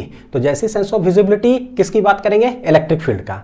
तो बस बता दो इलेक्ट्रिक फील्ड जिधर ऑसिलेट करेगा भैया, जो भी प्लेन होगा इलेक्ट्रिक फील्ड के ऑसिलेशन का, that plane will be known as plane of oscillation of wave. एकदम ठीक है ना, इलेक्ट्रिक फील्ड की ही बात होगा। देखो the plane in which electric field is oscillating is called plane of oscillation of wave. क्योंकि मेरे फिल्म का जो हीरो है वो है ये, मैंने ये बता दिया कि हीरो क्यों है हीरो क्यों है। तो ठीक है, मान लो इलेक्ट्रिक फील्ड, जैसे देखो ये वाला एक्स एक्सिस है, ये वाला वाई एक्सिस है। अगर इलेक्ट्रिक फील्ड ऐसे ऐसे ऑसिलेट करा जो रेड से बना हुआ है, तो यही कहला जाएगा क्या, प्लेन ऑफ ऑसिलेशन। यही कहला जाएगा प्लेन ऑफ ऑसिलेशन। ये बनाता हूं, ये भी ठीक है। ये हो गया ऑसिलेशन प्लेन के, इलेक्ट्रिक फील्ड इधर ऑसिलेट करके जा रहा है। छोटे छोटे डेफिनेशंस आएंगे, अब जितना चीज समझे ना बस ये समझ लो। अच्छा, अब मन में सवाल उठता है कि सर ये जो एक्स एक्सिस में लाइट वेव चल रहा था, हम लोग को लगता था कि यार इलेक्ट्रिक फील्ड देखो वाई एक्सिस में ऐसे ऐसे ऐसे करके एक ही प्लेन में जाना चाहिए। आप तो यार बताए हर इंस्टेंट पर कभी ऐसे कभी ऐसे कभी ऐसे अलग अलग प्लेन्स में चलता है, तो ये होता क्यों है। हाँ, क्यों क्यों क्यों क्यों क्यों, हर जगह पर क्यों पूछो ना, फिजिक्स जबरदस्त तरीके से बच्चों क्लियर होता है, जबरदस्त तरीके से। जैसे एक चीज था ना कि इलेक्ट्रिक फील्ड से पढ़ाना चालू कर दिए, अब टीचर पढ़ाना चालू कर दिए, मन में समझ में नहीं आ रहा कि भैया मैग्नेटिक फील्ड क्यों नहीं बताए, क्यों नहीं बताए, क्यों नहीं बताए, तो सेंस ऑफ विजिबिलिटी समझ में आता है, ओहो रीजन। फिर अब लगता है यार हर इंस्टेंट पर तुम अलग अलग डायरेक्शन में चलोगे, कभी ऐसे कभी ऐसे कभी ऐसे, क्यों। हाँ, तो क्यों है तो एक टॉपिक कि एन इलेक्ट्रोमैग्नेटिक वेव जो होता है have many different oscillation planes when it propagates. Oscillation plane का मतलब इलेक्ट्रिक फील्ड वाला, ठीक है। क्यों ऐसा होता है, हाउ, तो बोलते हैं कि देखो भाई ये जो लाइट जो निकलती है ना बल्ब से, कैसे निकलती है, उसके पीछे का जो कहानी है वो क्या है। तो बोलते हैं कि कोई भी अगर बल्ब ले लो, मान लो कोई भी अगर ना बल्ब ले लो, तो यहां से जो रोशनी निकल रही है इधर इधर इधर इधर सब तरफ, तो ये जो लाइट एमिट हो रहा है ना किसी ऑर्डिनरी सोर्स से, तो ये लाइट एक्चुअली एमिट होता कैसे। तो अभी फिलहाल मॉडर्न फिजिक्स हम लोग नहीं पढ़े, लेकिन केमिस्ट्री एटॉमिक स्ट्रक्चर पढ़ोगे तो थोड़ा सा तो आइडिया होगा कि एक एटम, सोचो भाई जो दिखाई भी नहीं देता है, एटम के अंदर एक इलेक्ट्रॉन पर चले जाओ, भाई एटम ही नहीं दिख रहा तो इलेक्ट्रॉन कहां से दिखेगा, फिर भी चले जाओ है ना। तो एक एटम के अंदर अगर कोई एक इलेक्ट्रॉन हायर ऑर्बिट में है और हायर से जब वो लोअर ऑर्बिट में जंप करता है तो क्या होता है, तो एनर्जी एमिट होता है in the form of photons equal to H nu, याद करो है ना, सब कुछ पढ़े, रेडबर्ग्स फॉर्मूला, रेडबर्ग कांस्टेंट सब उसके अंदर आया था। तो हायर ऑर्बिट से लोअर ऑर्बिट में एक इलेक्ट्रॉन जंप कर रहा है, energy is emitted in the form of photons. हमें पता है भैया व्हाट इज लाइट, लाइट के अंदर छोटे छोटे पार्टिकल्स होते हैं जिसको फोटोन्स कहा जाता है। और उसका एनर्जी होता है इक्वल टू एच न्यू, सब मॉडर्न फिजिक्स में पढ़ेंगे, हालांकि 11th केमिस्ट्री में पढ़े होंगे, ठीक है। ये यानी कि एक एटम के अंदर इलेक्ट्रॉन जंप करता है, उसके वजह से लाइट एमिट हो रहा है। भाई तो कोई अगर बल्ब अगर जल रहा है तो इसके अंदर कितने एटम्स होंगे सोच लो, इनफाइनाइट एटम्स। तो कितने इलेक्ट्रॉन्स जंप कर करके ऐसे लाइट एमिट हो रहा होगा, इनफाइनाइट। तो बोलता है कि एक भी इलेक्ट्रॉन जो जंप ऐसे करता है ना, तो जो लाइट एमिट होता है ना, उसमें इलेक्ट्रिक फील्ड एक अलग प्लेन में ऑसिलेट करता है। बात समझ में आई? एक इलेक्ट्रॉन जंप किया, लाइट एमिट हुआ इन द फॉर्म ऑफ फोटॉन्स ऐसे, ठीक, तो उसके अंदर इलेक्ट्रिक फील्ड एक प्लेन में मान लो ऐसे ऑसिलेट किया। लेकिन दूसरा इलेक्ट्रॉन भी जंप किया, मतलब दूसरे एटम में जैसे ही जंप किया एक लाइट वेव निकला, तो उसमें इलेक्ट्रिक फील्ड इस प्लेन में। भैया करोड़ों है, तो करोड़ों है, हेंस करोड़ बोलोगे प्लेन ऑफ ऑसिलेशंस पॉसिबल है इलेक्ट्रिक फील्ड का, ठीक है, यही रीजन है। तो देखो an ordinary light source consist of a क्या, very large number of particles which emit light, and every particle emit light in क्या, different oscillation planes, different oscillation planes. यहां पर कितने हैं, इनफाइनाइट एटम्स। तो इनफाइनाइट है तो infinite electrons jumps from higher to lower orbit, from higher to lower orbit, thereby emitting a photon, thereby emitting a photon, emitting a photon। अब वहां से जो लाइट निकला एक अलग ऑसिलेशन लेकर के निकलता है, hence infinite oscillation planes are possible. समझ में आ गया रीजन कि क्यों ऐसा होता है, अंदरूनी घुस करके। अब आ जाओ, सब ठीक ठाक है। What is unpolarised light? तो बोले कि भैया बल्ब हो गया, सूर्य भगवान हो गए, मरकरी हो गया, जो भी है, कैंडल हो गया, इन सब से जब लाइट निकलता है ना, तो उसमें इलेक्ट्रिक फील्ड ऑसिलेट करता है क्या, इनफाइनाइट डायरेक्शंस में। तो उसको हम लोग बोलते हैं क्या, अनपोलराइज्ड, है ना। The N ordinary light in which electric field vectors oscillates in कैसा planes, all planes is called an unpolarized light, unpolarized light। सारे प्लेन्स में देखो जरा, यहां पर है, यहीं तक का कहानी अभी तक है, आगे चलेंगे, अभी आएगा धीरे धीरे। बोलते कि तो पोलराइज्ड लाइट क्या हो गया भैया? तो एकदम सिंपल लैंग्वेज में बताता हूं। अगर इनफाइनाइट प्लेन्स में, सारे प्लेन्स में अगर इलेक्ट्रिक फील्ड ऑसिलेट कर रहा है ना, ऐसे ऐसे ऐसे ऐसे सब तरफ, तो बोलते हैं अनपोलराइज्ड। तो पोलराइज्ड का मतलब होता है ना कि इसको रेस्ट्रिक्ट कर दो, किसी एक सिंगल प्लेन में इलेक्ट्रिक फील्ड ऑसिलेट करे। कि क्या बोल रहे हैं, पोलराइज का मतलब क्या होता है कि रेस्ट्रिक्शन लगा दो कि भैया अब जो है ना तुम इनफाइनाइट प्लेन्स में नहीं ऑसिलेट करोगे, एक ही प्लेन में ऑसिलेट करोगे। तो जब जिंदगी में रेस्ट्रिक्शन लग जाए ना कि अब मोबाइल नहीं चलाओगे तुम, है ना, ज्यादा टीवी नहीं देखोगे, तो समझना कि पापा ने मेरे ऊपर एक्चुअली पोलराइजेशन लगा दिया है। तो मम्मी जब भी बोले ना कि बेटी रात में मोबाइल नहीं देखना है, सो जाओ, तो मम्मी बोला ओ मम्मी पोलराइजेशन लगा रही हो मेरे ऊपर, है ना, अच्छा अच्छा ठीक है। अगर कोई भी मतलब कोई रेस्ट्रिक्शन नहीं है, जो करना है करो, it means you are an unpolarized बेटा या अनपोलराइज्ड बेटी। अगर कोई रेस्ट्रिक्शन लगा तो यू आर ए पोलराइज्ड बेटा एंड और पोलराइज्ड बेटी। अब इससे ज्यादा इजी लैंग्वेज में क्या समझाओ कि पोलराइजेशन का मतलब क्या होता है। रेस्ट्रिक्शन लगा दो भैया, एक ही प्लेन में ऑसिलेट करोगे। तो a light wave which consist of, देखो क्या, only one plane of oscillation and no electric field vector exist in any other planes. एक ही प्लेन में ऑसिलेट अगर करेगा तो उसको कहते हैं पोलराइज्ड लाइट। तो देखो क्या है, ये कैसा दिख रहा है, बल्ब से निकला, इनफाइनाइट प्लेन्स में इलेक्ट्रिक फील्ड ऑसिलेट करा, तो उसको बोलते हैं अनपोलराइज्ड लाइट। अब अनपोलराइज्ड लाइट है, समझ में आ रहा है? अनपोलराइज्ड मतलब मेरे घर में बहुत आजादी है, कुछ भी कर सकते हैं, लेकिन भैया ये उस आजादी में आते हैं पापा या मम्मी। जैसे पापा या मम्मी आते हैं ना, धड़ाक से बोलते बेटा रात में मोबाइल नहीं देखोगे 9 बजे के बाद, तो यानी लग गया जिंदगी में रेस्ट्रिक्शन। तो अब जो है ना, मैं आजादी ब्रेक हो गया ना, सब कहानी खत्म। तो एक ही प्लेन में मैं ऑसिलेट करूंगा। तो एक ही प्लेन में जब इलेक्ट्रिक फील्ड ऑसिलेट करता है तो वो कहलाता क्या है, पोलराइज्ड लाइट। तो भैया हु इज दिस? स्वाभाविक है कोई रेस्ट्रिक्शन लगाने वाला आदमी आएगा तभी तो जिंदगी में रेस्ट्रिक्शन लगेगा, वरना हम तो भाई रात भर मोबाइल देखते रहेंगे, दिन भर मोबाइल चलाते रहेंगे, कोई बोलने वाला है ही नहीं, है ना। ट्विटर, फेसबुक, इंस्टाग्राम सब लगे हुए हैं। तो एक आदमी आता है यहां पर जो रेस्ट्रिक्शन लगाता है कि भैया तुम इसी डायरेक्शन में ऑसिलेट करोगे। दैट आदमी इज नोन एज पोलरॉइड, जिसको बोलते हैं पोलरॉइड, या फिर बोलो पोलराइड शीट, या फिर बोलो पोलरॉइड फिल्टर्स। यानी कि इनफाइनाइट डायरेक्शंस में जो ऑसिलेट करता है उसको फिल्टर कर करके सिर्फ एक डायरेक्शन में परमिशन देता है कि तुम ऑसिलेट करोगे, ठीक है। तो अब हम इस डिवाइस के बारे में स्टडी करते हैं। एकदम सही चल रहा है। अच्छा एक चीज देखो, पोलराइज्ड लाइट बोलो, यानी एक ही डायरेक्शन में तुम ऑसिलेट करोगे, या फिर इसको ना कभी कभी लीनियरली पोलराइज्ड लाइट भी बोलते हैं। क्यों लीनियरली पोलराइज्ड लाइट बोलते हैं? लीनियर का मतलब होता है कि स्ट्रेट लाइंस। तो अगर एक ही डायरेक्शन में अगर ऑसिलेट करेगा तो वो कैसे ऑसिलेट करता है इलेक्ट्रिक फील्ड? तो मान लो ये मीन पोजीशन के देखो ऊपर नीचे स्ट्रेट लाइन में है। कैसे? ये स्ट्रेट लाइन में, तो स्ट्रेट लाइन में ऑसिलेट कर रहा है तो उसको हम लोग बोलते हैं लीनियरली पोलराइज्ड लाइट। कैसे है ये? लीनियरली पोलराइज्ड लाइट है ये, ड्यू टू स्ट्रेट लाइन के कारण। अच्छा, छोटा छोटा डेफिनेशन ही बहुत है। तो what is polarization of light? Polarization का मतलब क्या हुआ? पोलराइजेशन का मतलब होता है कि जिंदगी में हमारे पास, देखो अनपोलराइज्ड लाइट को बनाने का तरीका मैं कैसे बना रहा हूं, ऐसे और ऐसे। समझ में आ रहा है ना क्या है ये? This is summation of E Y, और ये वाला क्या है? समेशन ऑफ ई जेड, यानी कि crore rays of light actually टोटल। और इसको कह सकते हो कि कैसा, ये सर्कल में एक्चुअली बना हुआ है। ये कैसा बना हुआ? ये सर्कल में एक्चुअली बना हुआ है ना।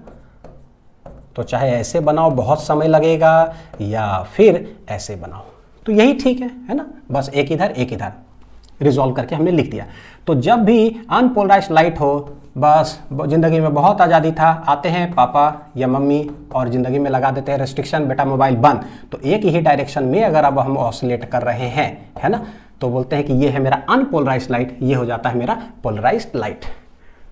तो ऐसा कोई फिनोमिनन जो है जिस चीज का हम लोग स्टडी करें such that unpolarized light gets converted into polarized light, ये फिनोमिनन को हम लोग बोलते हैं क्या? लाइट का पोलराइजेशन हो रहा है। लाइट का पोलराइजेशन हो रहा है।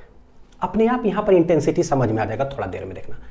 The optical phenomenon by which an unpolarised light is transformed to polarised light is called क्या? Polarisation of light.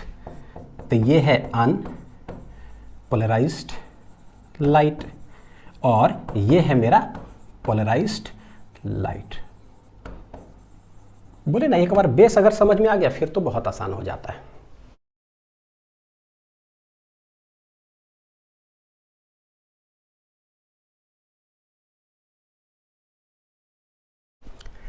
चलो, पोलराइजेशन ऑफ लाइट हो गया। अब आते हैं पोलरॉइड, वही सिस्टम की बात करते हैं क्या लगेगा जिसके वजह से अनपोलराइज्ड पोलराइज में कन्वर्ट हो जाता है।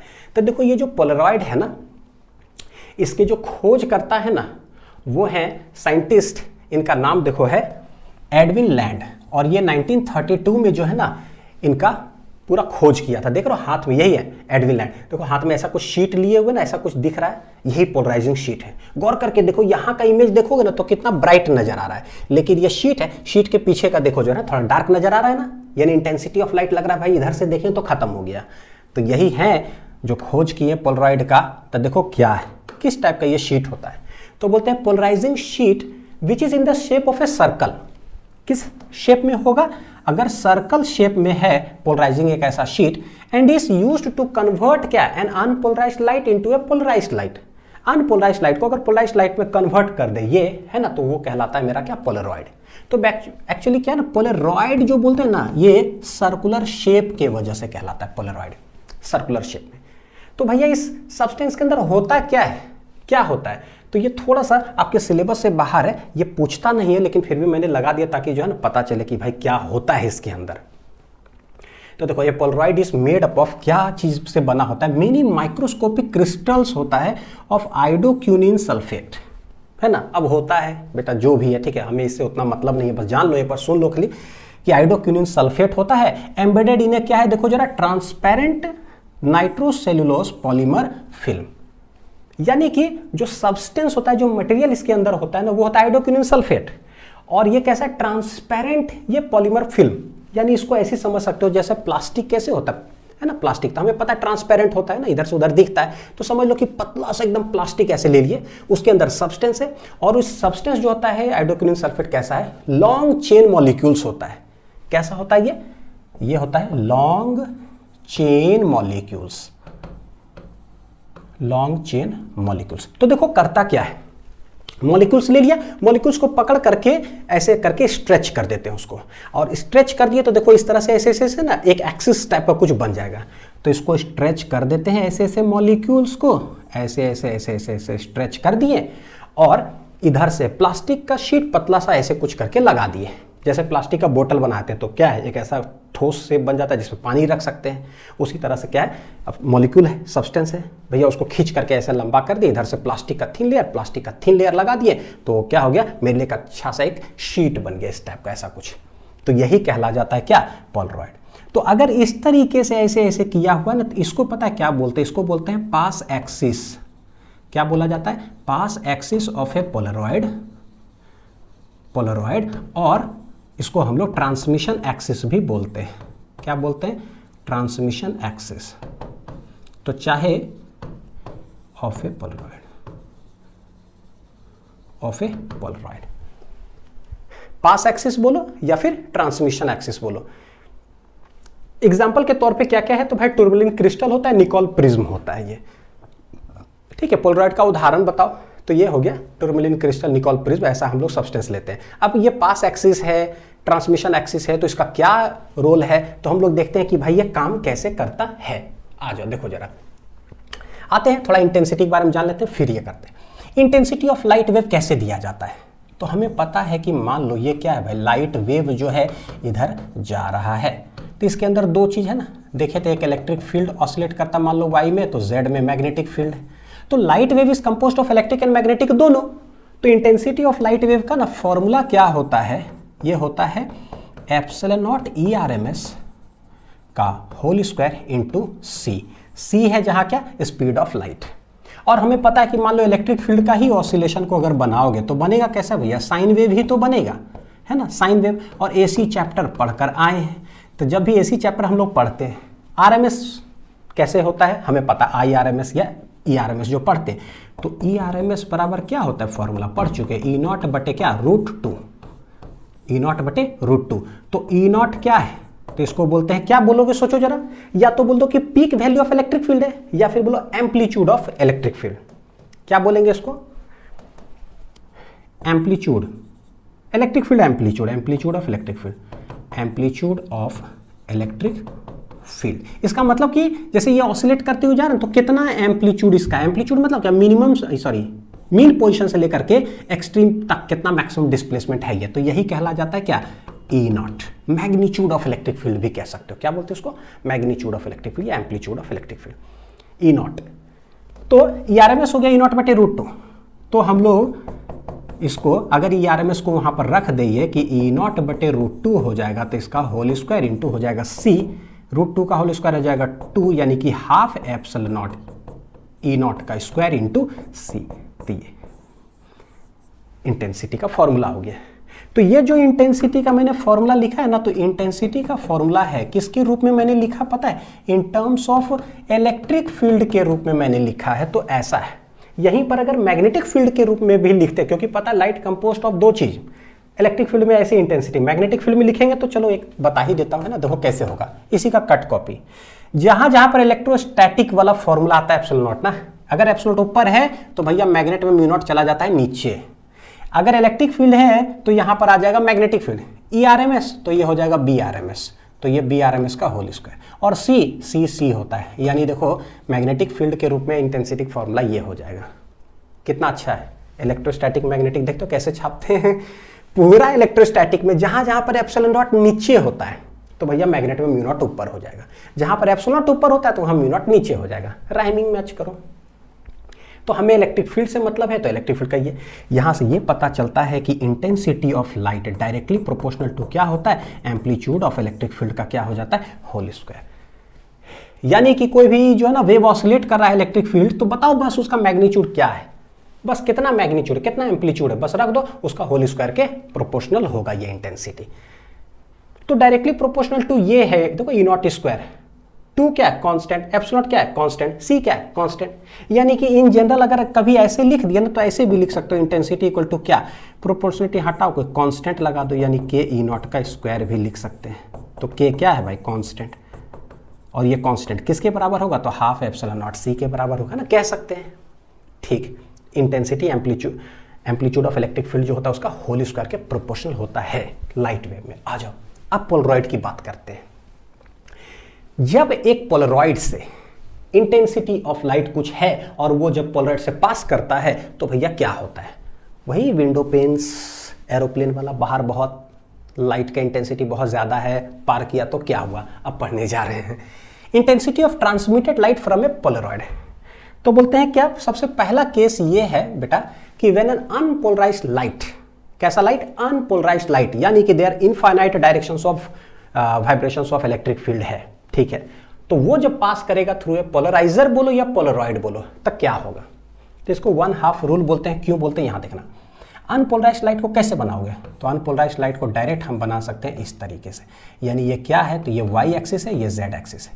इधर summation of total component of electric field इधर, और ये क्या है भैया, summation of total electric field का वाई कंपोनेंट। और ये दोनों मैग्नीट्यूड में क्या होता है, सेम होता है। कितना होता है, सेम, यानी समेशन ऑफ ई वाई और समेशन ऑफ ई जेड क्या होता है, सेम होता है, सिखा चुके हैं, ठीक। तो यही हो गया क्या, अनपोलराइज्ड लाइट बनाने का तरीका। What is this, this is unpolarised light, ठीक है भाई। अब ये अनपोलराइज्ड लाइट जो है उधर से आ रहा है, तो y और z मैंने कहां बनाया, बोर्ड पर, y z। तो x एक्सिस किधर होगा, बोर्ड के परपेंडिकुलर ऐसे, तो उसको मैं बनाता हूं, देखो ऐसे, दिस इज x एक्सिस। क्या है ये भाई, x एक्सिस है इधर, ठीक है, परपेंडिकुलर, 3D में बाहर आ रहा है ऐसे। तो जैसे ही अनपोलराइज्ड लाइट आएगा, हम यहां पर क्या बनाते हैं, हम यहां पर बनाते हैं एक पोलरॉइड। तो पोलरॉइड किस तरह से बनाते हैं, ऐसा सर्कुलर शेप का बना दिए, उसका पास एक्सिस इस तरह से, यानी उसके अंदर का जो मॉलिक्यूल्स है ना, इस तरह से इस तरह से इस तरह से करके क्या है, स्ट्रेच किया हुआ है, ठीक है। तो ये हो गया पास एक्सिस। क्या हो गया ये, पास एक्सिस।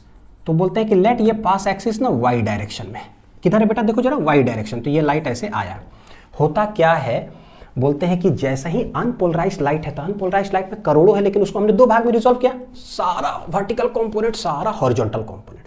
तो बोलते हैं ये वर्टिकल, ये हॉरिजॉन्टल। इसके ठीक सामने जैसे ही एक पोलरॉइड रख दोगे ना, उस पोलरॉइड का जो पास एक्सिस है अगर इस तरह से है, तो सारे जो वर्टिकल वाला जो कंपोनेंट होगा ना, देखो वर्टिकल वाई एक्सिस वाला लाइट आ रहा है ना, और वर्टिकल ही पोलरॉइड सामने रखा हुआ है, तो वहां से जैसे ये लाइट आएगा ना, तो वर्टिकल वाला सारा कंपोनेंट क्या होगा, इससे पास कर जाएगा। एकदम सिंपल है भाई, वर्टिकल इस तरह से मॉलिक्यूल स्ट्रेच किया हो ना, तो वर्टिकल वाला सारा इलेक्ट्रिक फील्ड कंपोनेंट क्या कर जाता है, पास कर जाता है।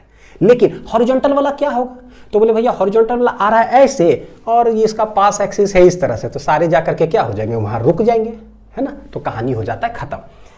तो क्या हो जाएगा, यहां से जो ray of light, sorry unpolarised light जो बाहर निकलेगा, तो सिर्फ यहां वर्टिकल वाला कंपोनेंट रहेगा, और हॉरिजॉन्टल वाला सारा क्या हो गया, ब्लॉक हो गया, ठीक है।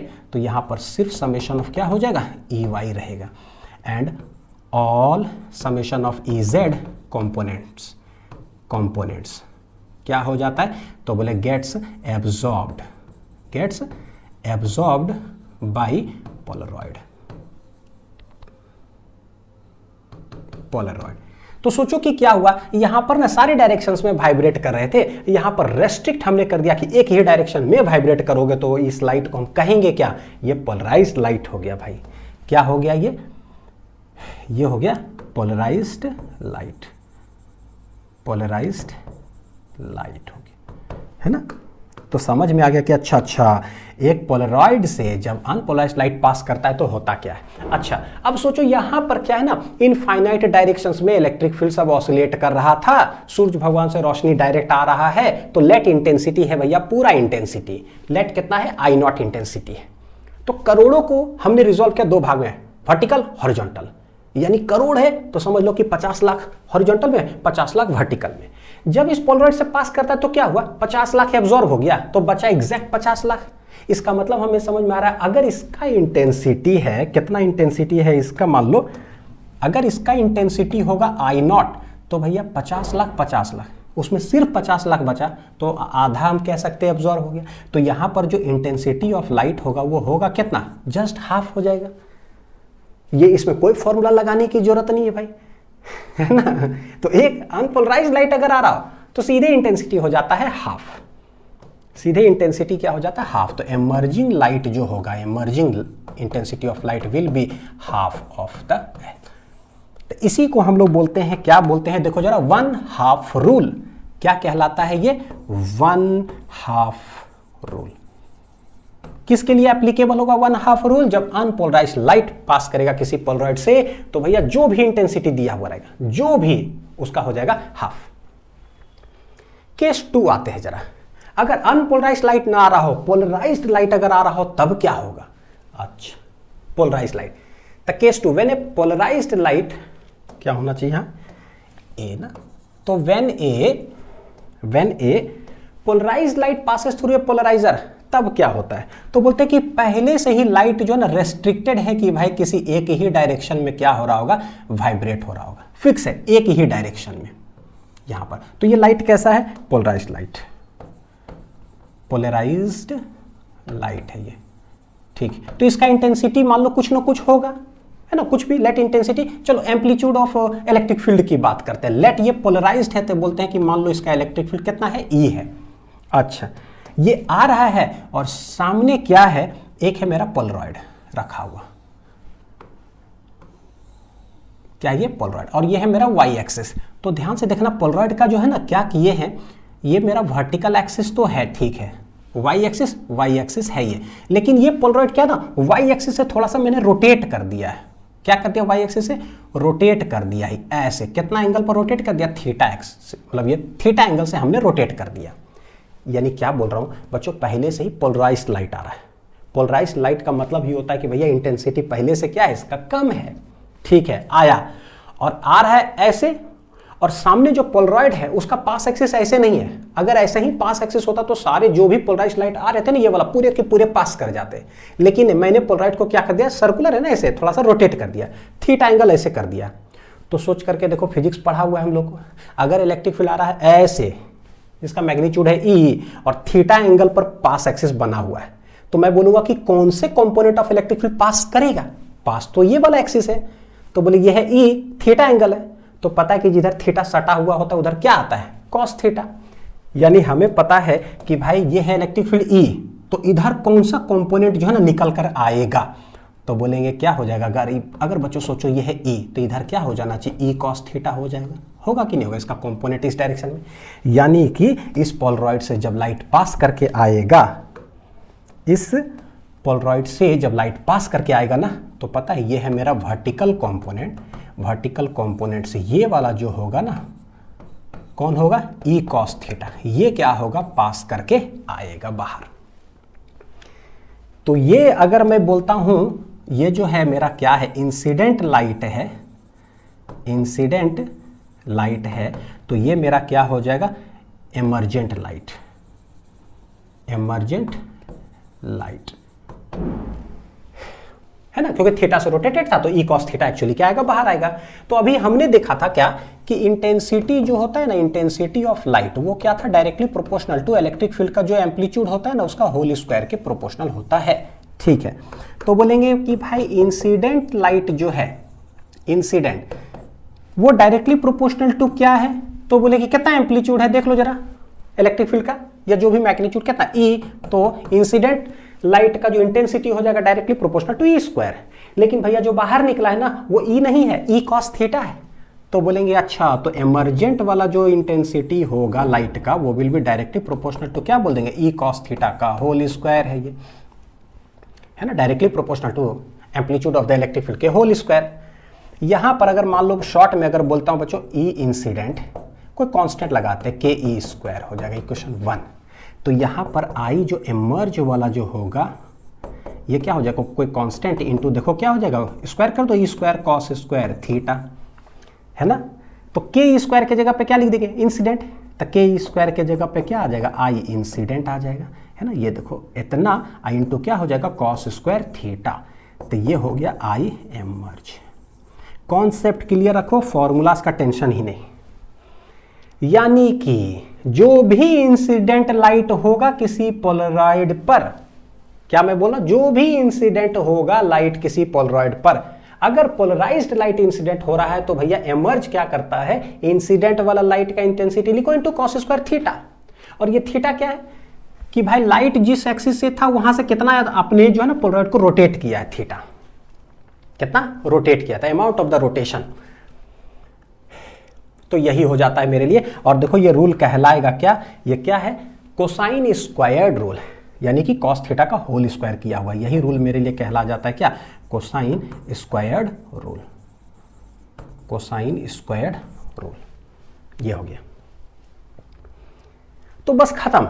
यानी कि अगर अनपोलराइज्ड लाइट पास किया ना तो इंटेंसिटी हो जाएगा हाफ, 1/2 रूल। अच्छा, और अगर पोलराइज्ड लाइट अगर पास करता है तो भैया क्या हो जाता है, incident into cos square theta, इसको बोलता है कोसाइन स्क्वायर रूल। यही 2 रूल है, इसी से हम लोग आते हैं, पढ़ते हैं मेलस लॉ क्या है।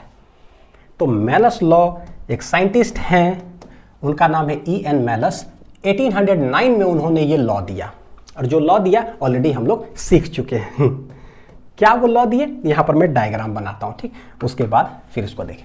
लेट एक अनपोलराइज्ड लाइट जो है ना इंसिडेंट हो रहा है।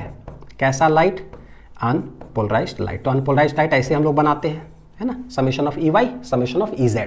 ऐसा लाइट आ रहा हो, अगर किसी पोलरॉइड पर आ रहा हो, उस पोलरॉइड का पास एक्सिस इस तरह से है, ये कैसा, इस तरह से। तो सोचो कि ये कैसा लाइट है, अनपोलराइज्ड लाइट,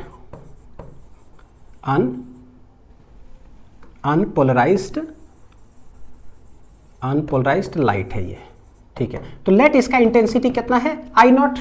अनपोलराइज्ड लाइट जब किसी पोलराइड से पास करता है तो भैया इंटेंसिटी क्या हो जाता है, हाफ हो जाता है। यानी इससे पास करेगा तो 1/2 रूल लगा देंगे, तो ये एक वाला क्या हो जाएगा, एब्जॉर्ब। कौन सा पास करेगा, सोचो, पास एक्सिस ऐसे है तो वर्टिकल वाला सारा कंपोनेंट पास, हॉरिजॉन्टल ऐसे जाकर के ब्लॉक, यानी यहां पर निकल करके बाहर आएगा इस वाला, मतलब ये वाला कंपोनेंट। तो इसको बोलेंगे ये क्या हो गया, पोलराइज्ड लाइट हो गया, पोलराइज्ड लाइट हो गया, ठीक है।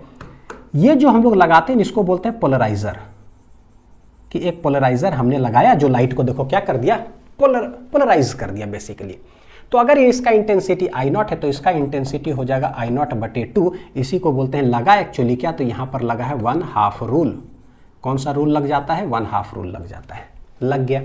उसके बाद ये क्या बोलते हैं मेलस लॉ, कि देखो भाई एक पोलरॉइड रखे ऐसे एकदम वर्टिकल, तो सारा वर्टिकल वाला कंपोनेंट सामने आ गया। उसके बाद मैं क्या करता हूं, एक और पोलरॉइड रखता हूं। क्या रखता हूं, एक और पोलरॉइड, और उस पोलरॉइड के साथ खेलेंगे। यही है मेलस लॉ, खेलेंगे। तो खेलने का मतलब क्या हुआ, लाइट ऐसे आ रहा है मेरे सामने, ये वाला पोलरॉइड वाला वर्टिकल, ठीक है। इधर जो पोलरॉइड एक और रखते हैं ना, उसका नाम है एनालाइजर। क्यों एनालाइजर नाम है, क्योंकि उसको लेकर के हम खेलते हैं और एनालाइज करते हैं, कि देखते हैं कि क्या क्या होता है। तो वर्टिकल ऐसे आ रहा है, तो एक बार क्या करते हैं, इस पोलरॉइड को ना पास एक्सिस ऐसे ही रखते हैं, ऐसे ही रख करके देखें कि क्या हुआ। उसके बाद इसको घुमाते हैं, theta angle, theta angle, theta angle, theta, ऐसे ऐसे करके 10 डिग्री, 20 डिग्री, 30, 40, 50, 60, 70, 80, 90, तो 0 से लेकर के 90 तक ऐसे पूरा रोटेट किए, देखें कि क्या होता है, बस, है ना। सिंस हम लोग कर रहे हैं एक पोलरॉइड के साथ क्या कर खेल रहे हैं, एनालाइज कर रहे हैं, तो उनका नाम इन्होंने दे दिया एनालाइजर। तो सबसे पहले ये क्या की कि एक पोलराइजर ऐसे लिए और उसका पास एक्सिस ऐसा ही वाला रख लिए, एकदम पैरेलल ही, जैसे जिस एक्सिस में मतलब आ रहा था पोलराइज्ड लाइट वही एक्सिस में रखिए, पर ये पैरेलल जो है से। तो पैरेलल होगा तो होगा क्या, क्या होगा सोचो। तो बोले जितना ये वाला लाइट आ रहा है पोलराइज्ड लाइट, सारे के सारे पार कर जाएंगे। तो भैया सारे के सारे पार कर गए, तो सारे पार कर गए का मतलब क्या हुआ कि इसके पीछे यहां पर जितना इंटेंसिटी ऑफ लाइट था उतना इंटेंसिटी ऑफ लाइट यहां भी होगा। तो इसका मतलब ये हो गया मैक्सिमम इंटेंसिटी ऑफ लाइट यहां पर आया, क्योंकि सारे के सारे आ गए, पार कर गए, मैक्सिमम इंटेंसिटी ऑफ लाइट, ठीक। इसका नाम इन्होंने क्या बोला, एनालाइजर।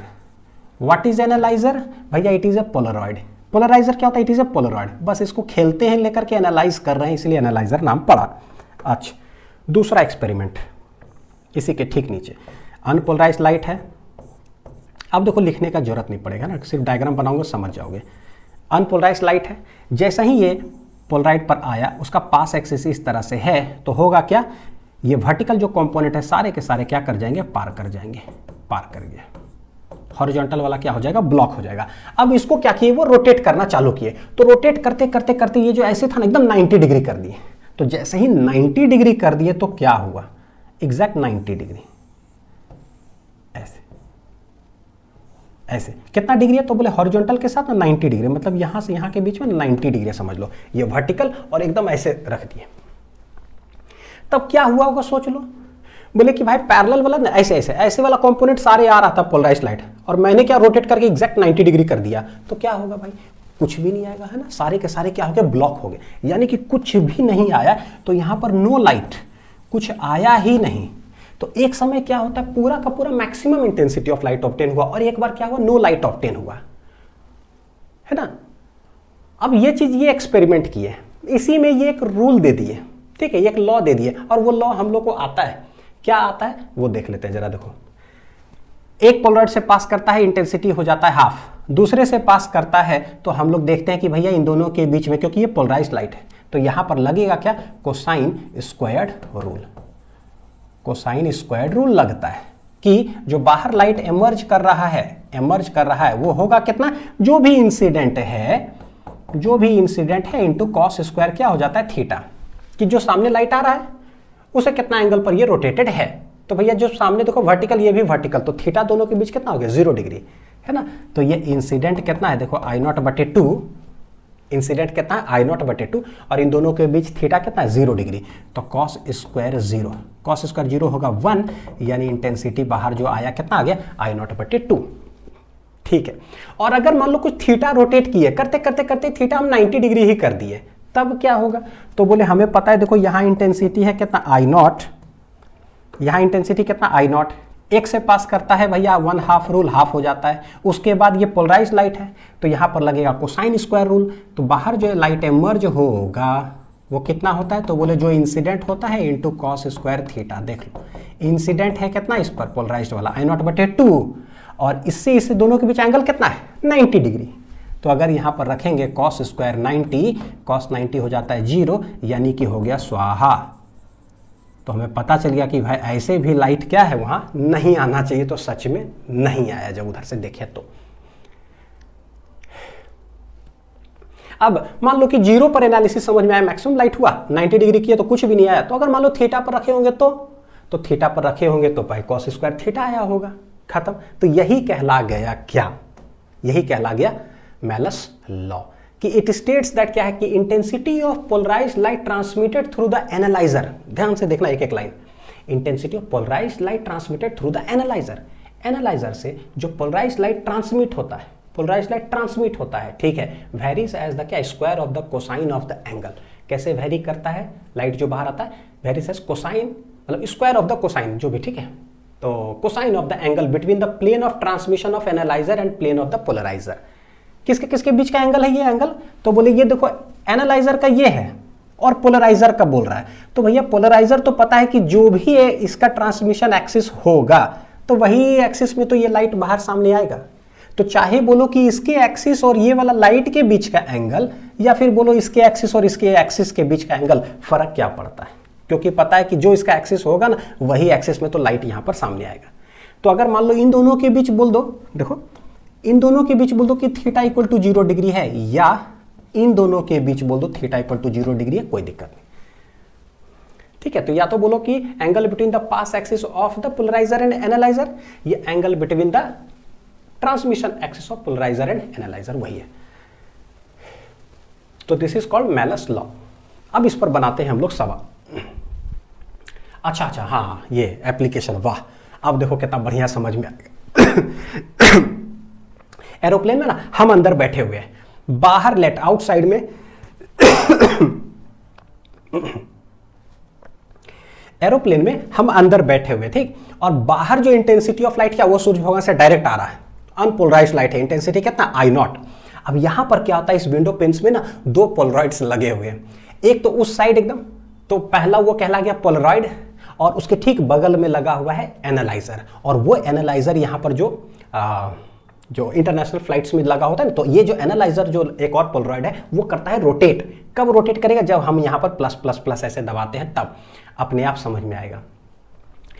पहला इंटेंसिटी कितना है बाहर, I0, एक पोलराइड से पास किया होगा तो अंदर आया होगा कितना, जस्ट इंटेंसिटी हाफ हो गया होगा, यानी आधा डार्कनेस तो ऐसे ही हो जाता है, ठीक है। उसके बाद क्या हम और चाहते हैं कि डार्क हो, तो भैया ये जो मेरे बगल में जो ये वाला शीशा दिख रहा है ना, ये होता है एक्चुअली एनालाइजर। तो जैसे प्लस करते हैं ना तो समझो कि ये हल्का सा थीटा रोटेट होता है, और प्लस करोगे ना और थीटा रोटेट होगा, पूरे प्लस कर दो ना थीटा 90 डिग्री ही हो गया। भैया थीटा 90 डिग्री हो गया ना तो देखो कुछ नहीं दिख रहा बाहर में, क्या बादल है क्या आसमान है, कुछ दिख ही नहीं रहा है ना। तो यही है कि यहां पर क्या था, समझ लो कि थीटा इक्वल टू कितना है, 0 डिग्री, यहां पर थीटा इक्वल टू थीटा है, और ये रोटेट करते करते थीटा इक्वल टू कितना डिग्री 90 डिग्री करते हैं तो बाहर जो एमर्ज लाइट होगा वो इंटेंसिटी क्या हो गया, स्वाहा हो गया, है ना। तो ये कहानी है, समझ में आता है कि एक्चुअली इसके अंदर लग क्या रहा है, मेलस लॉ। तो अब कभी अगर फ्लाइट पे बैठोगे तो ये मेलस लॉ पढ़ते जाना है नोट्स निकालना है, मेलस लॉ पढ़ते जाना है, प्लस करते जाएंगे। बोले बाहर जो इंटेंसिटी आ रहा है ना वो है एक्चुअली इंसिडेंट इस ये एनालाइजर पर, इस साइड वाले शीशा पर। तो क्या होता है, बाहर जो मेरे तरफ लाइट आ रहा है एमर्ज वाला ना, वो क्या है कि incident into cos square theta. तो ऐसे करते हैं, थीटा जैसे प्लस किया थीटा इक्वल टू 10 डिग्री, फिर प्लस किया 20, फिर प्लस किया 30, 40, 50, पूरे प्लस कर दो भैया 90, स्वाहा, कुछ नहीं दिख रहा है। तो इक्वेशंस भी दिखाई देता है चलो देखते हैं क्वेश्चन बनाना बहुत आसान है, बस याद रखना अनपोलराइज्ड आएगा तो 1/2 रूल, और अगर पोलराइज्ड आ रहा है तो cosine square rule. A beam of unpolarised light आ रहा है, देखो of intensity I naught is pass through a polaroid A, यानी अनपोलराइज्ड का मतलब हो गया कि दोनों वाइब्रेशन है, अनपोलराइज्ड है, ठीक है। ये आ रहा है थ्रू ए पोलराइड ए, तो जैसे ही कोई एक पोलराइड ए से पास करेगा, पी ए नाम देता हूं पोलराइड ए, जैसे ही पास करेगा तो भैया इंटेंसिटी क्या हो जाएगा, हाफ हो जाएगा, यानी कि ये हो जाएगा I0/2, एक में वाइब्रेशन बचेगा, ठीक है। And then another polaroid B which is oriented so that its principal plane जो है मेक्स कितना एंगल, देखो 45 degree relative to that of A, यानी ए जो एक्सिस है, तो जो एक्सिस होगा वही तो पोलराइड वाला हो, सॉरी पोलराइज्ड लाइट का हो जाएगा एक्सिस, है ना, दोनों सेम। यहां से 45 डिग्री क्या कर दिया गया, रोटेट कर दिया गया। तो देखो क्या कर दिया, ये है वर्टिकल, ये वर्टिकल वाला, ठीक। वहां से 45 डिग्री जो है ना, इसको क्या कर दिया गया, रोटेट कर दिया गया है, ठीक है। तो बोलता है कि intensity of the emergent light क्या होगा, तो बोले कि भैया इंटेंसिटी जो एमर्ज वाला जो हो जाएगा ना, ये होता है क्या, इंसिडेंट क्या है इंटू कॉस स्क्वायर, कितना डिग्री रोटेशन है, 45 डिग्री। कहानी खत्म हो गया, बस सॉल्व कर लो, कुछ भी नहीं है। कौन एग्जाम में नहीं पूछा भैया, बोर्ड्स नीट जेई हर जगह पर आता है।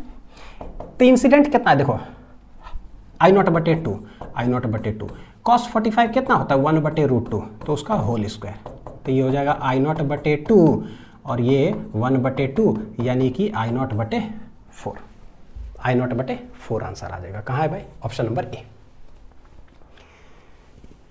एक से पास किया 1/2 रूल, उसके बाद थीटा अगर रोटेट हो गया तो कोसाइन स्क्वायर रूल लगा दो, खत्म, है ना, कुछ भी नहीं है। नेक्स्ट देखो, क्रॉस्ड पोलराइड का कॉन्सेप्ट होता है।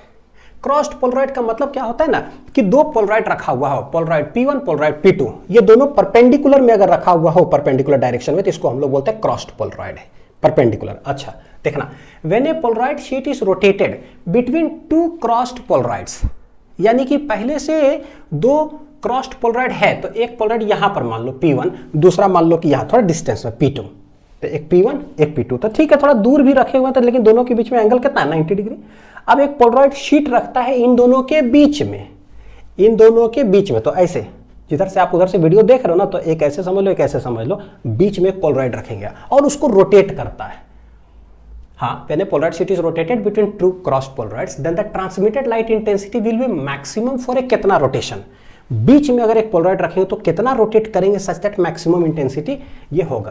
तो देखो कैसे, एक पोलराइड ऐसे, एक पोलराइड ऐसे, एक पोलराइड ऐसे, एक पोलराइड ऐसे, बीच में तो ये P1 है, ये P2 है, बीच में खाली जगह है, इसमें एक थर्ड पोलराइड P3 हमने डाल दिया, तो उसको हम रोटेट करते हैं। तो देखो अभी वर्टिकल ऐसे, यहां से थीटा रोटेट किए, थीटा ऐसे ऐसे, तो सोच लो कि मान लो ये P3 जो ना, ये P1 से बनाता है थीटा एंगल, तो बताओ कि P3 से ये कितना एंगल बनाएगा।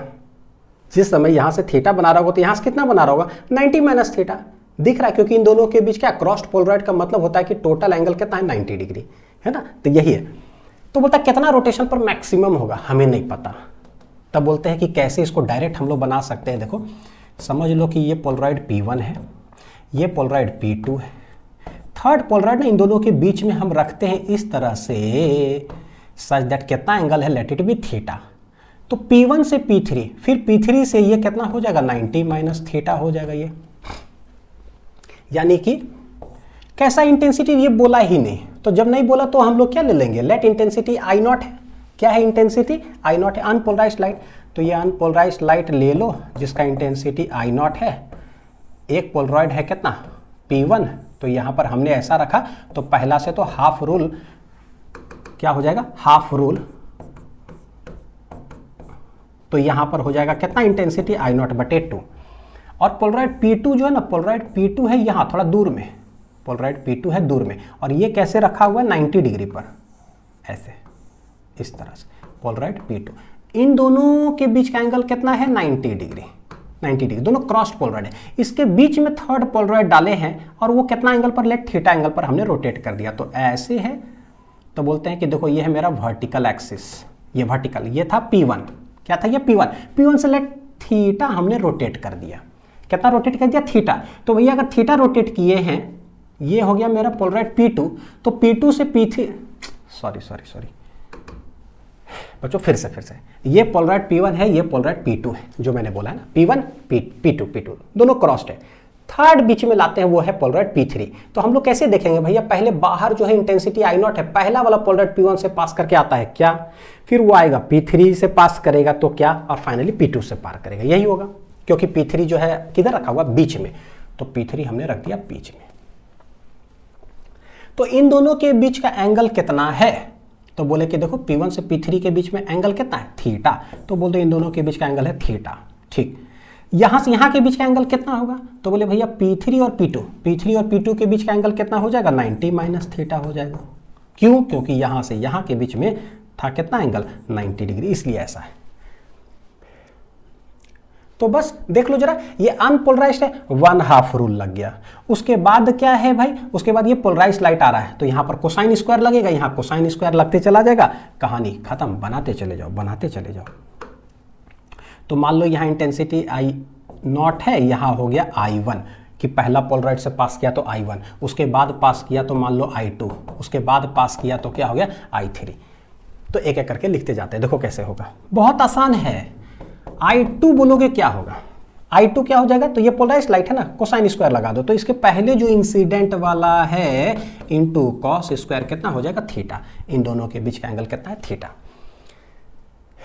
यानी कि ये हो जाएगा I नॉट बटे 2 cos square theta, I not बटे 2 कॉस स्क्वायर थीटा। सिमिलरली अगर I3 बोलेंगे तो बोले I3, फिर से यहां से क्या आएगा भाई, थोड़ा सा रोटेट किए तो पोलराइज्ड लाइट ही इंसिडेंट होगा, तो कोसाइन स्क्वायर फिर से लगा देंगे, तो I3 इक्वल टू कितना हो जाएगा, तो I3 बाहर क्या आएगा, तो जो इंटेंसिटी इंसिडेंट यहां पर हुआ है इनटू कॉस स्क्वायर थीटा, तो भैया इन दोनों के बीच का एंगल कितना है 90 माइनस थीटा, तो ये आ जाएगा I2 कॉस स्क्वायर कितना आ जाएगा 90 माइनस थीटा। बस कोसाइन स्क्वायर लगाते जाओ, कहानी खत्म, कुछ भी नहीं है। बस पहला से ध्यान रखना कि भैया इंटेंसिटी 1/2 हो जाता है, ठीक। तो देखते हैं,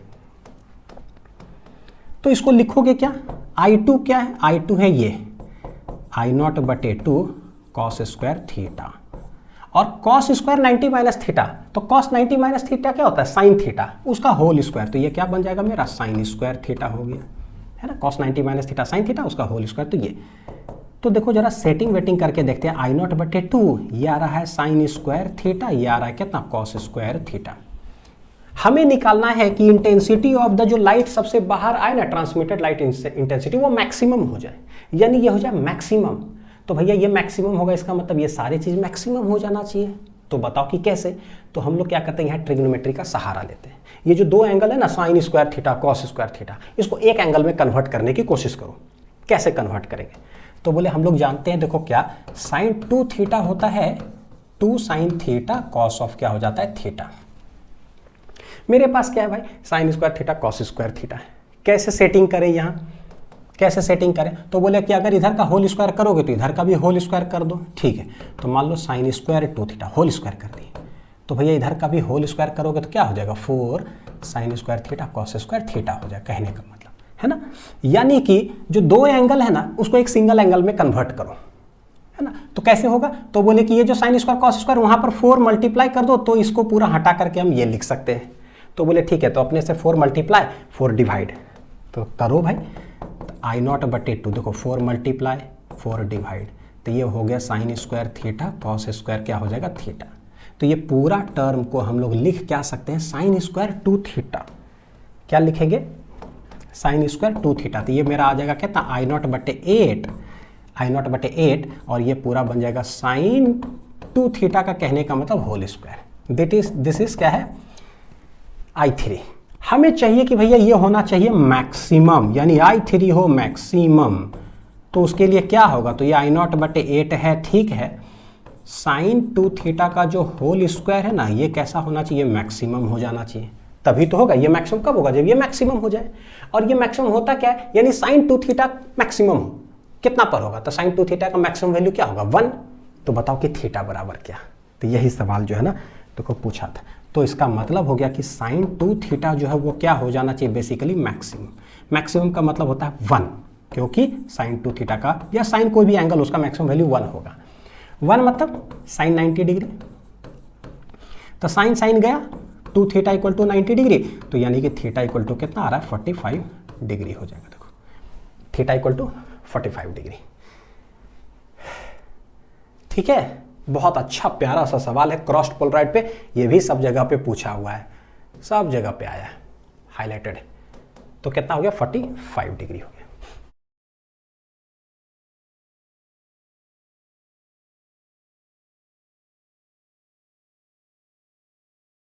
अब आते हैं, पढ़ते हैं अपना last topic, Brewster's law.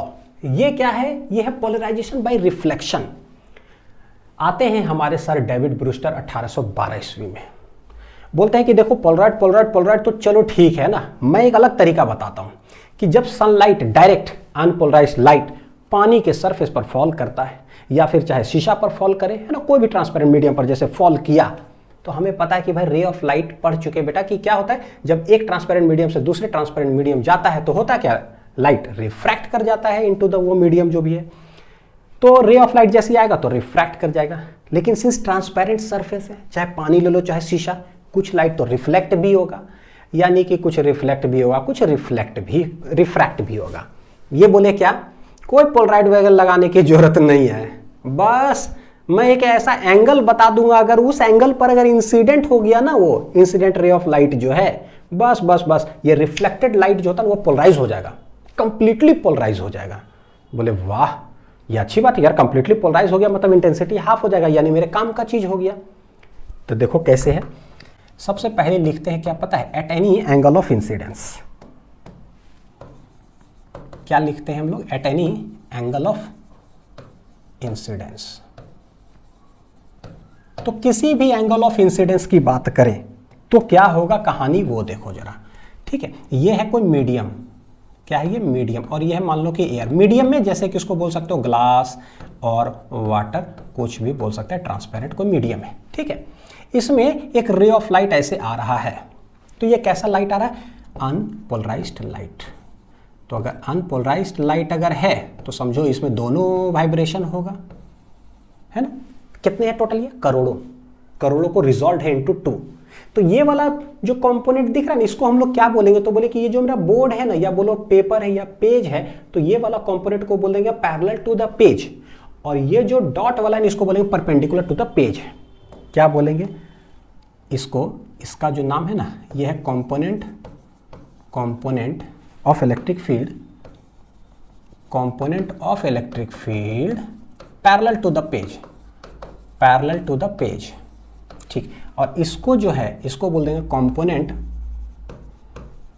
Component of electric field perpendicular to the page. Page से ही समझो ज्यादा अच्छा है ना, प्लेन ऑफ इंसिडेंस को भी लेकर के बोलते हैं, लेकिन सबसे अच्छा ये भैया पेज में है और ये पेज के परपेंडिकुलर है, खत्म। तो बोलते हैं किसी भी एंगल ऑफ इंसिडेंस पर जब लाइट आया तो बोलते हैं लेट एंगल ऑफ इंसिडेंस है क्या, आई, एनी एंगल ऑफ इंसिडेंस आया। तब क्या देखा गया, तब देखा गया कि भैया कुछ लाइट रिफ्लेक्ट भी हुआ और कुछ लाइट क्या करेगा, रिफ्रैक्ट भी करेगा मीडियम में। तो यहां क्या देखा गया कि देखो कुछ ये कंपोनेंट भी प्रेजेंट है, कुछ ये कंपोनेंट भी प्रेजेंट होता है, कुछ ये भी प्रेजेंट होता है, कुछ ये भी प्रेजेंट होता है, यानी कि क्या है ये बताता हूं अभी। और यहां पर भी देखा गया लेट, यहां एंगल ऑफ रिफ्रैक्शन कुछ बना रहा है इनटू द मीडियम, ठीक। यहां पर भी क्या हुआ, ये वाला भी कंपोनेंट प्रेजेंट है, ये वाला भी प्रेजेंट है, ये वाला भी ऐसा कुछ प्रेजेंट है, ये वाला भी प्रेजेंट है, ऐसा कुछ मतलब है। क्या है भाई ये हुआ क्या, तो देख रहे हैं कि ये जो है ना, अगर हर जगह पर दोनों कंपोनेंट अगर प्रेजेंट है सिमेट्री के आधार पर, तो इसको बोलते हैं कैसा, अनपोलराइज्ड लाइट। लेकिन यहां देखो क्या है, कहीं पर एक है तो दूसरा कंपोनेंट गायब है, कहीं दूसरा कंपोनेंट है तो पहला वाला गायब है, फिर पहला है तो दूसरा गायब, ऐसे करके। यानी क्या हो रहा है, कोई ना कोई एक एब्जॉर्ब हो रहा है थोड़ा थोड़ा, थोड़ा थोड़ा क्या हो रहा है, एब्जॉर्ब हो रहा है। भैया कहाँ एब्जॉर्ब हो रहा है, बोले इंसिडेंट लाइट पानी के सरफेस पर, पानी मान लो उदाहरण लेते हैं, पानी के सरफेस पर जब टकराता है, एक्चुअली पानी के अंदर भी क्या है, एटम्स है, इलेक्ट्रॉन्स है, तो इलेक्ट्रॉन्स जो वाइब्रेट, जो ऑसिलेट करते रहता है ना, जैसे उससे टकराता है ना, वहीं से क्या होता है कि कुछ रिफ्लेक्ट हुआ, कुछ रिफ्रैक्ट हुआ, और उसी के वजह से क्या होता है ना, हुआ क्या, कुछ कुछ पार्ट एब्जॉर्ब हो गया, तो बोलते हैं कि क्या है ये, पोलराइज कर गया। रेस्ट्रिक्शन लग गया ना, कभी इधर करोगे कभी इधर नहीं करोगे, कभी इधर करोगे तो उधर नहीं करोगे, तो पोलराइज है। लेकिन क्या ये कंप्लीटली पोलराइज हुआ है क्या, नहीं, ये कंप्लीटली पोलराइज नहीं है। कंप्लीटली पोलराइज तब होता जब पूरे एक कंपोनेंट खत्म हो जाता, तो बोलते हैं कि रेस्ट्रिक्शन हो गया, एक ही प्लेन में वाइब्रेट करोगे। भैया एक प्लेन में नहीं, ऐसे वाला भी है और ऐसे वाला भी है, तो इसको बोलते हैं पार्शियल पोलराइजेशन, यानी पार्शियल पोलराइज्ड लाइट है ये, पार्शियली पोलराइज हुआ। और रिफ्रैक्टेड लाइट में अगर देखोगे तो ये भी कैसा है भैया, ये भी पार्शियल पोलराइज्ड लाइट है, पार्शियल पोलराइज्ड लाइट है ये। लेकिन ये कैसा है, ये तो अनपोलराइज्ड लाइट है, अनपोलराइज्ड लाइट। तो अनपोलराइज्ड लाइट में बेटा देखो क्या होता है कि जो समेशन ऑफ अगर इलेक्ट्रिक फील्ड वाई कंपोनेंट का मान लो बात करते हैं और जेड का, तो दोनों का मैग्नीट्यूड क्या होता है, सेम होता है। Magnitude of the components of electric field in both the directions are same. Both direction मतलब पैरेलल टू द पेज और परपेंडिकुलर टू द पेज में सेम होगा। लेकिन जब पार्शियल पोलराइज्ड लाइट बोलते हैं ना, तो इसका मतलब क्या हुआ कि कोई एक कंपोनेंट, मान लो एक उदाहरण के तौर पे पैरेलल टू द पेज वाला क्या है, स्ट्रेंथ ज्यादा है, तो परपेंडिकुलर वाला का क्या है, कम। तो किसी एक का मैग्नीट्यूड ग्रेटर होता है in comparison to the other, इसको बोलते हैं पार्शियल पोलराइज्ड लाइट। क्या मतलब हो गया पार्शियल पोलराइज्ड लाइट, मतलब कि मैग्नीट्यूड ऑफ इलेक्ट्रिक फील्ड, ठीक है, कंपोनेंट ऑफ इलेक्ट्रिक फील्ड जो है इन वन डायरेक्शन, उसका मैग्नीट्यूड ग्रेटर होगा in comparison to the other, ऐसा हो गया। अच्छा, तो भैया पूरा अच्छा तरह से तो पोलराइज हुआ नहीं। तो आते हैं ब्रूस्टर, और वो क्या बोले कि भैया देखो हर किसी भी एंगल पर ना पूरा अच्छे से पोलराइज नहीं होता है। ऐसा ही करके वो एक्सपेरिमेंट ऐसे से लाइट कर चेक करते गए, एक ऐसा एंगल ऑफ इंसिडेंस पर देखे वो क्या कि भैया ये जो रिफ्लेक्टेड लाइट है ना, वो कंप्लीटली पोलराइज हो गया, यानी सारा एक वाइब्रेशन क्या हो जाता है, चला जाता है। तो बोले कि भाई जिस एंगल पर ऐसा हुआ वो एंगल पर रुक जाओ। अब सिंस उसने उस एंगल को खोजा, नाम दे दिया ब्रूस्टर्स एंगल। क्या नाम हो जाएगा, ब्रूस्टर्स एंगल। तो चलो यहीं पर रहने देते हैं, इसके इधर देखते हैं जरा, eight Brewster's angle, eight Brewster's angle. तो ब्रूस्टर्स एंगल को ना आई बी से डिनोट करेंगे, इसी एंगल को ना एक नाम दे दिया गया क्या, पोलराइजिंग एंगल, पोलराइजिंग एंगल। अब समझ में आता है ये एक ऐसा एंगल ऑफ इंसिडेंस होगा, आईपीए पोलराइजिंग एंगल, एक ऐसा एंगल ऑफ इंसिडेंस होगा जहां पर लाइट अच्छी तरह से रिफ्लेक्टेड वाला क्या हो जाएगा, पोलराइज कर जाएगा। तो देखो ये हो गया मीडियम पानी, ये हो गया हवा, रे ऑफ लाइट ऐसे आया, तो यहां पर क्या है, दोनों वाइब्रेशन प्रेजेंट है, अनपोलराइज्ड लाइट, अनपोलराइज्ड लाइट। जैसा ही एक पर्टिकुलर एंगल पर इंसिडेंट हुआ, अगर उसको मान लो हम लोग आईपी बोल देते हैं, तो उस समय देखो एक्सपेरिमेंटल चीज है, तो हुआ क्या, जो रिफ्लेक्टेड लाइट हुआ ना, उसमें ये जो पैरेलल टू द पेज वाला जो कंपोनेंट देख रहे हो, पैरेलल टू द पेज, ये सारे के सारे उड़ गए, सारे के सारे उड़ जाते हैं, सिर्फ ये वाला कंपोनेंट जो है बचता है। कौन सा कंपोनेंट है ये, perpendicular to the page component, component perpendicular to the page वाला सिर्फ इधर क्या होता है, बचता है। और बोलेंगे कि ठीक है परपेंडिकुलर टू द पेज वाला बचा, तो भैया ये पैरेलल टू द पेज क्या हो गया, क्या हो गया, तो बोले पैरेलल टू द पेज वाला का सारा कंपोनेंट रिफ्रैक्ट कर जाता है। क्या करता है, रिफ्रैक्ट कर जाता है सारा ये पूरा। तो ये तो ये पूरा का पूरा रिफ्रैक्ट कर गया, ओरिजिनल। तो जो मैग्नीट्यूड यहां पर है ना parallel to the page, same magnitude का यहां होता है, लेकिन इसमें जो परपेंडिकुलर वाला जो कंपोनेंट है ना वो भी रहता है, लेकिन उसका स्ट्रेंथ होता है कम, यानी उसका मैग्नीट्यूड है क्या, कम। तो देखो ये क्या है, इन रिफ्रैक्टेड लाइट में, मैं ना पहले इधर लिखता हूं उसके बाद बताता हूं कुछ। देखो इंसिडेंट लाइट जो है भाई, उसका कहानी क्या है, क्या होता है। तो इंसिडेंट लाइट में क्या होता है कि both component of electric field, ठीक है, has equal magnitude, has equal magnitude. ये अक्सर समझ में नहीं आता कि कैसे क्या है, डायग्राम बना हुआ तो रहता है लेकिन हमें पता ही नहीं चलता है। तो देखो अब आज जाके बहुत अच्छे से क्लियर होगा। दोनों का magnitude same same same same same, ठीक है। रिफ्लेक्टेड लाइट में क्या होता है, रिफ्लेक्टेड लाइट में क्या होता है, तो इसमें सिर्फ component perpendicular to the page ये पूरा रिटेन होता है और पैरेलल टू द पेज वाला कंपोनेंट गायब, ठीक है। तो यहां पर क्या बोलेंगे, only component perpendicular to the page retains, और इसका मैग्नीट्यूड कितना होगा, रिटेन्स विथ सेम मैग्नीट्यूड।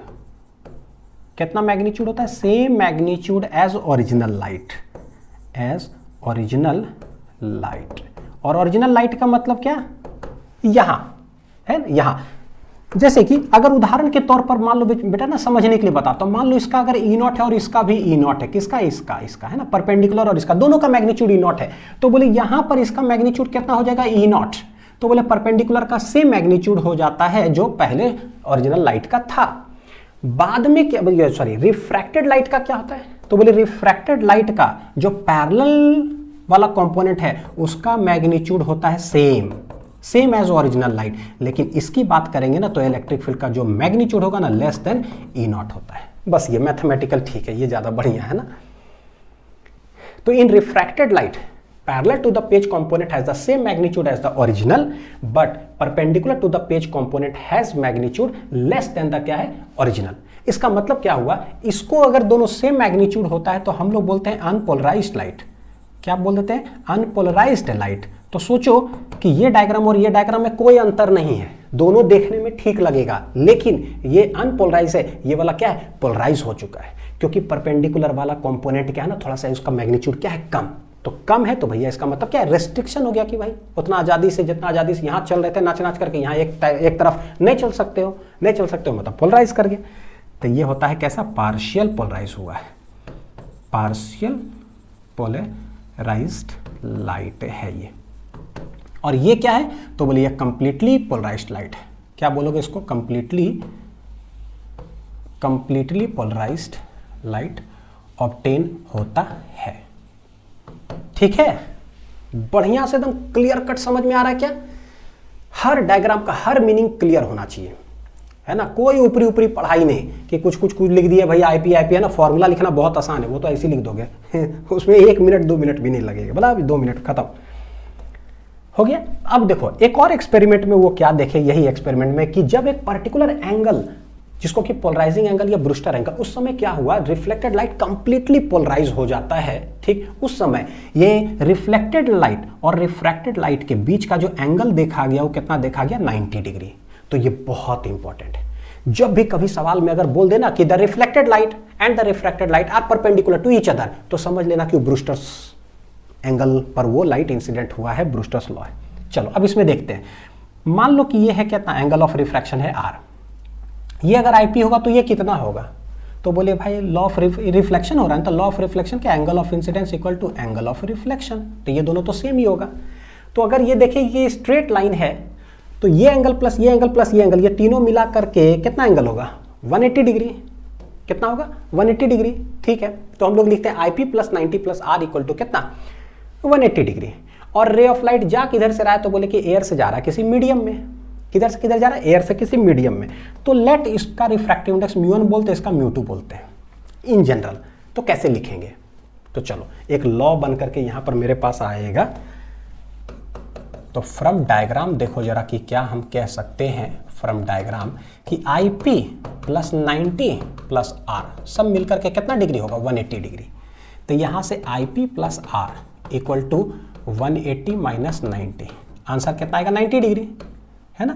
तो ये हो गया IP plus R equal to 90 degree. What is angle of refraction in terms of polarizing angle, तो ये हो जाएगा 90 माइनस IP हो गया। क्वेश्चन नंबर 1 बता दो इसको कि ब्रूस्टर एंगल पर इंसिडेंट हुआ है, तो भाई एंगल ऑफ रिफ्रैक्शन होगा कितना, 90 माइनस IP कर दो, उतना हो जाएगा। सिंस लाइट जा किधर से किधर रहा है, तो बोले कि देखो लाइट किधर से किधर जा रहा है, एयर से, छोड़ो एयर, बोलेंगे मीडियम ये μ1 है और ये मीडियम 2 है, यानी कि 1 से 2 में जा रहा है इन जनरल, तो बोले लाइट ऐसे ऐसे ऐसे जा रहा है, तो दिस इज IP और दिस इज क्या है R। तो हम लोग लिखते कैसे रिफ्रैक्टिव इंडेक्स को सोच लो, या तो सीधा सीधी लिख लो ऐसे करके, है ना, μ1 sin IP equal to μ2 sin R। सबसे अच्छा तरीका है μ1 sin IP, sine of angle इसका रिफ्रैक्टिव इंडेक्स, फिर साइन ऑफ एंगल इसका रिफ्रैक्टिव इंडेक्स, तो ये भैया μ2 sin R। आंसर कर क्या रहे हो, हम एक बहुत अच्छा यहाँ पर एक फॉर्मूला डिराइव कर रहे हैं इन टर्म्स ऑफ एंगल ऑफ ये पोलराइजिंग एंगल, बोलो पोलराइजिंग एंगल या फिर ब्रूस्टर एंगल और refractive index of the medium से, बहुत अच्छा एक फॉर्मूला।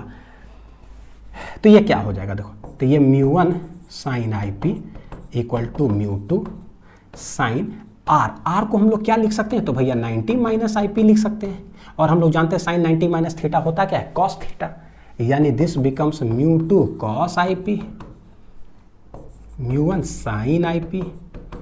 तो देखो IP कुछ दिखाई दे रहा है बहुत अच्छा से, ये IP तो इधर लेकर के चले आते हैं, तो sin IP divided by cos IP equal to μ2 बटे μ1, यानी साइन बटे कॉस क्या बन गया, tan IP इक्वल टू हो जाएगा μ2 बटे μ1, क्या हो गया μ2 बटे μ1, बस खत्म। तो लिखने का तरीका तो हमें पता है। अच्छा, अगर मेरा ट्रिक सब अगर याद हो रिफ्रैक्टिव इंडेक्स का तो बहुत जबरदस्त। देखो लाइट गया किधर से किधर, 1 से 2, तो लिखते हैं ना 1 से 2 लाइट गया, एरो मारो खटाक से एरो। तो रिफ्रैक्टिव इंडेक्स ये रिलेटिव है, इन टर्म्स ऑफ अकेला अकेली ब्रेक करते हैं तो उल्टा, यानी कि 1 μ2 हो जाता है क्या, अकेला अकेला में लिखो तो μ2 बटे μ1 ये होगा। तो कभी भी μ2 बटे μ1 मेरे पास आया हुआ है तो उसको हम लोग लिख कैसे सकते हैं, 1 μ2 खटाक से क्या लिख सकते हैं, यानी कि tan IP जो हो जाएगा ये हो जाएगा 1 μ2, और ये एरो ट्रिक बहुत काम करेगा कि भैया ये डायरेक्ट है कि लाइट इज गोइंग फ्रॉम 1 से 2 1 से 2 1 से 2 खत्म। अब इफ मीडियम 1 जो है वो क्या था, एयर, तो एयर का रिफ्रैक्टिव इंडेक्स क्या हो जाएगा 1, तो भैया ये एयर है, यानी हम लोग ऐसे लिख सकते हैं कि tan IP जो हो जाएगा ना वो एयर म्यू मीडियम, कहाँ से लाइट गया, किसी एयर से, मतलब एयर से किसी मीडियम में गया है, एयर से किसी मीडियम में, तो भैया हमें पता है एयर का जो है 1 होता है तो वो लिखने की जरूरत नहीं होता है। तो सिंस अंडरस्टूड है कि भाई वो एयर है, लिखने की जरूरत नहीं है, तो क्या लिखोगे, सिर्फ म्यू मीडियम। अंडरस्टूड है कि एयर से, अब एयर से जा रहा है, रिफ्रैक्शन हो रहा है तो किसी मीडियम में ही गया होगा, इसका मतलब ये भी लिखने की जरूरत नहीं है, तो सिर्फ ये लिख दो, तो tan IP है ना। यानी कि देखो क्या हो गया, जब लाइट एयर से किसी मीडियम में जाएगा तो टेंजेंट, टैन का फुल फॉर्म क्या होता है, tangent, the tangent of the polarizing angle, tangent of the polarizing angle is equal to the क्या हो जाएगा, refractive index of the medium, और यही कहला जाता है ब्रूस्टर्स लॉ। क्या कहलाएगा, ब्रूस्टर्स लॉ। तो देखो बस बहुत जबरदस्त चीज हो गया, पहले ब्रूस्टर्स लॉ देख लेते हैं। क्या है ब्रूस्टर्स लॉ, कि tangent of the angle of polarization is equal to refractive index of the medium. So it states that tangent of the polarizing angle of incidence of a transparent medium is equal to its refractive index. खत्म। What is polarizing angle और Brewster's angle? वही IP। The angle of incidence, वो angle of incidence at which a beam of unpolarized light falling on a transparent surface क्या हो जाएगा, is reflected as a beam of completely plane polarized light हो जाएगा। तो वो angle of incidence कहलाएगा मेरा polarizing angle और कहलाएगा Brewster's angle। तो ये definition आते हैं बोर्ड्स में लिखने के लिए, कंपटीशन पे तो इस पे न्यूमेरिकल्स आएगा। हो गया, ठीक है। यहां देखो क्वेश्चन देखते हैं जरा क्या है।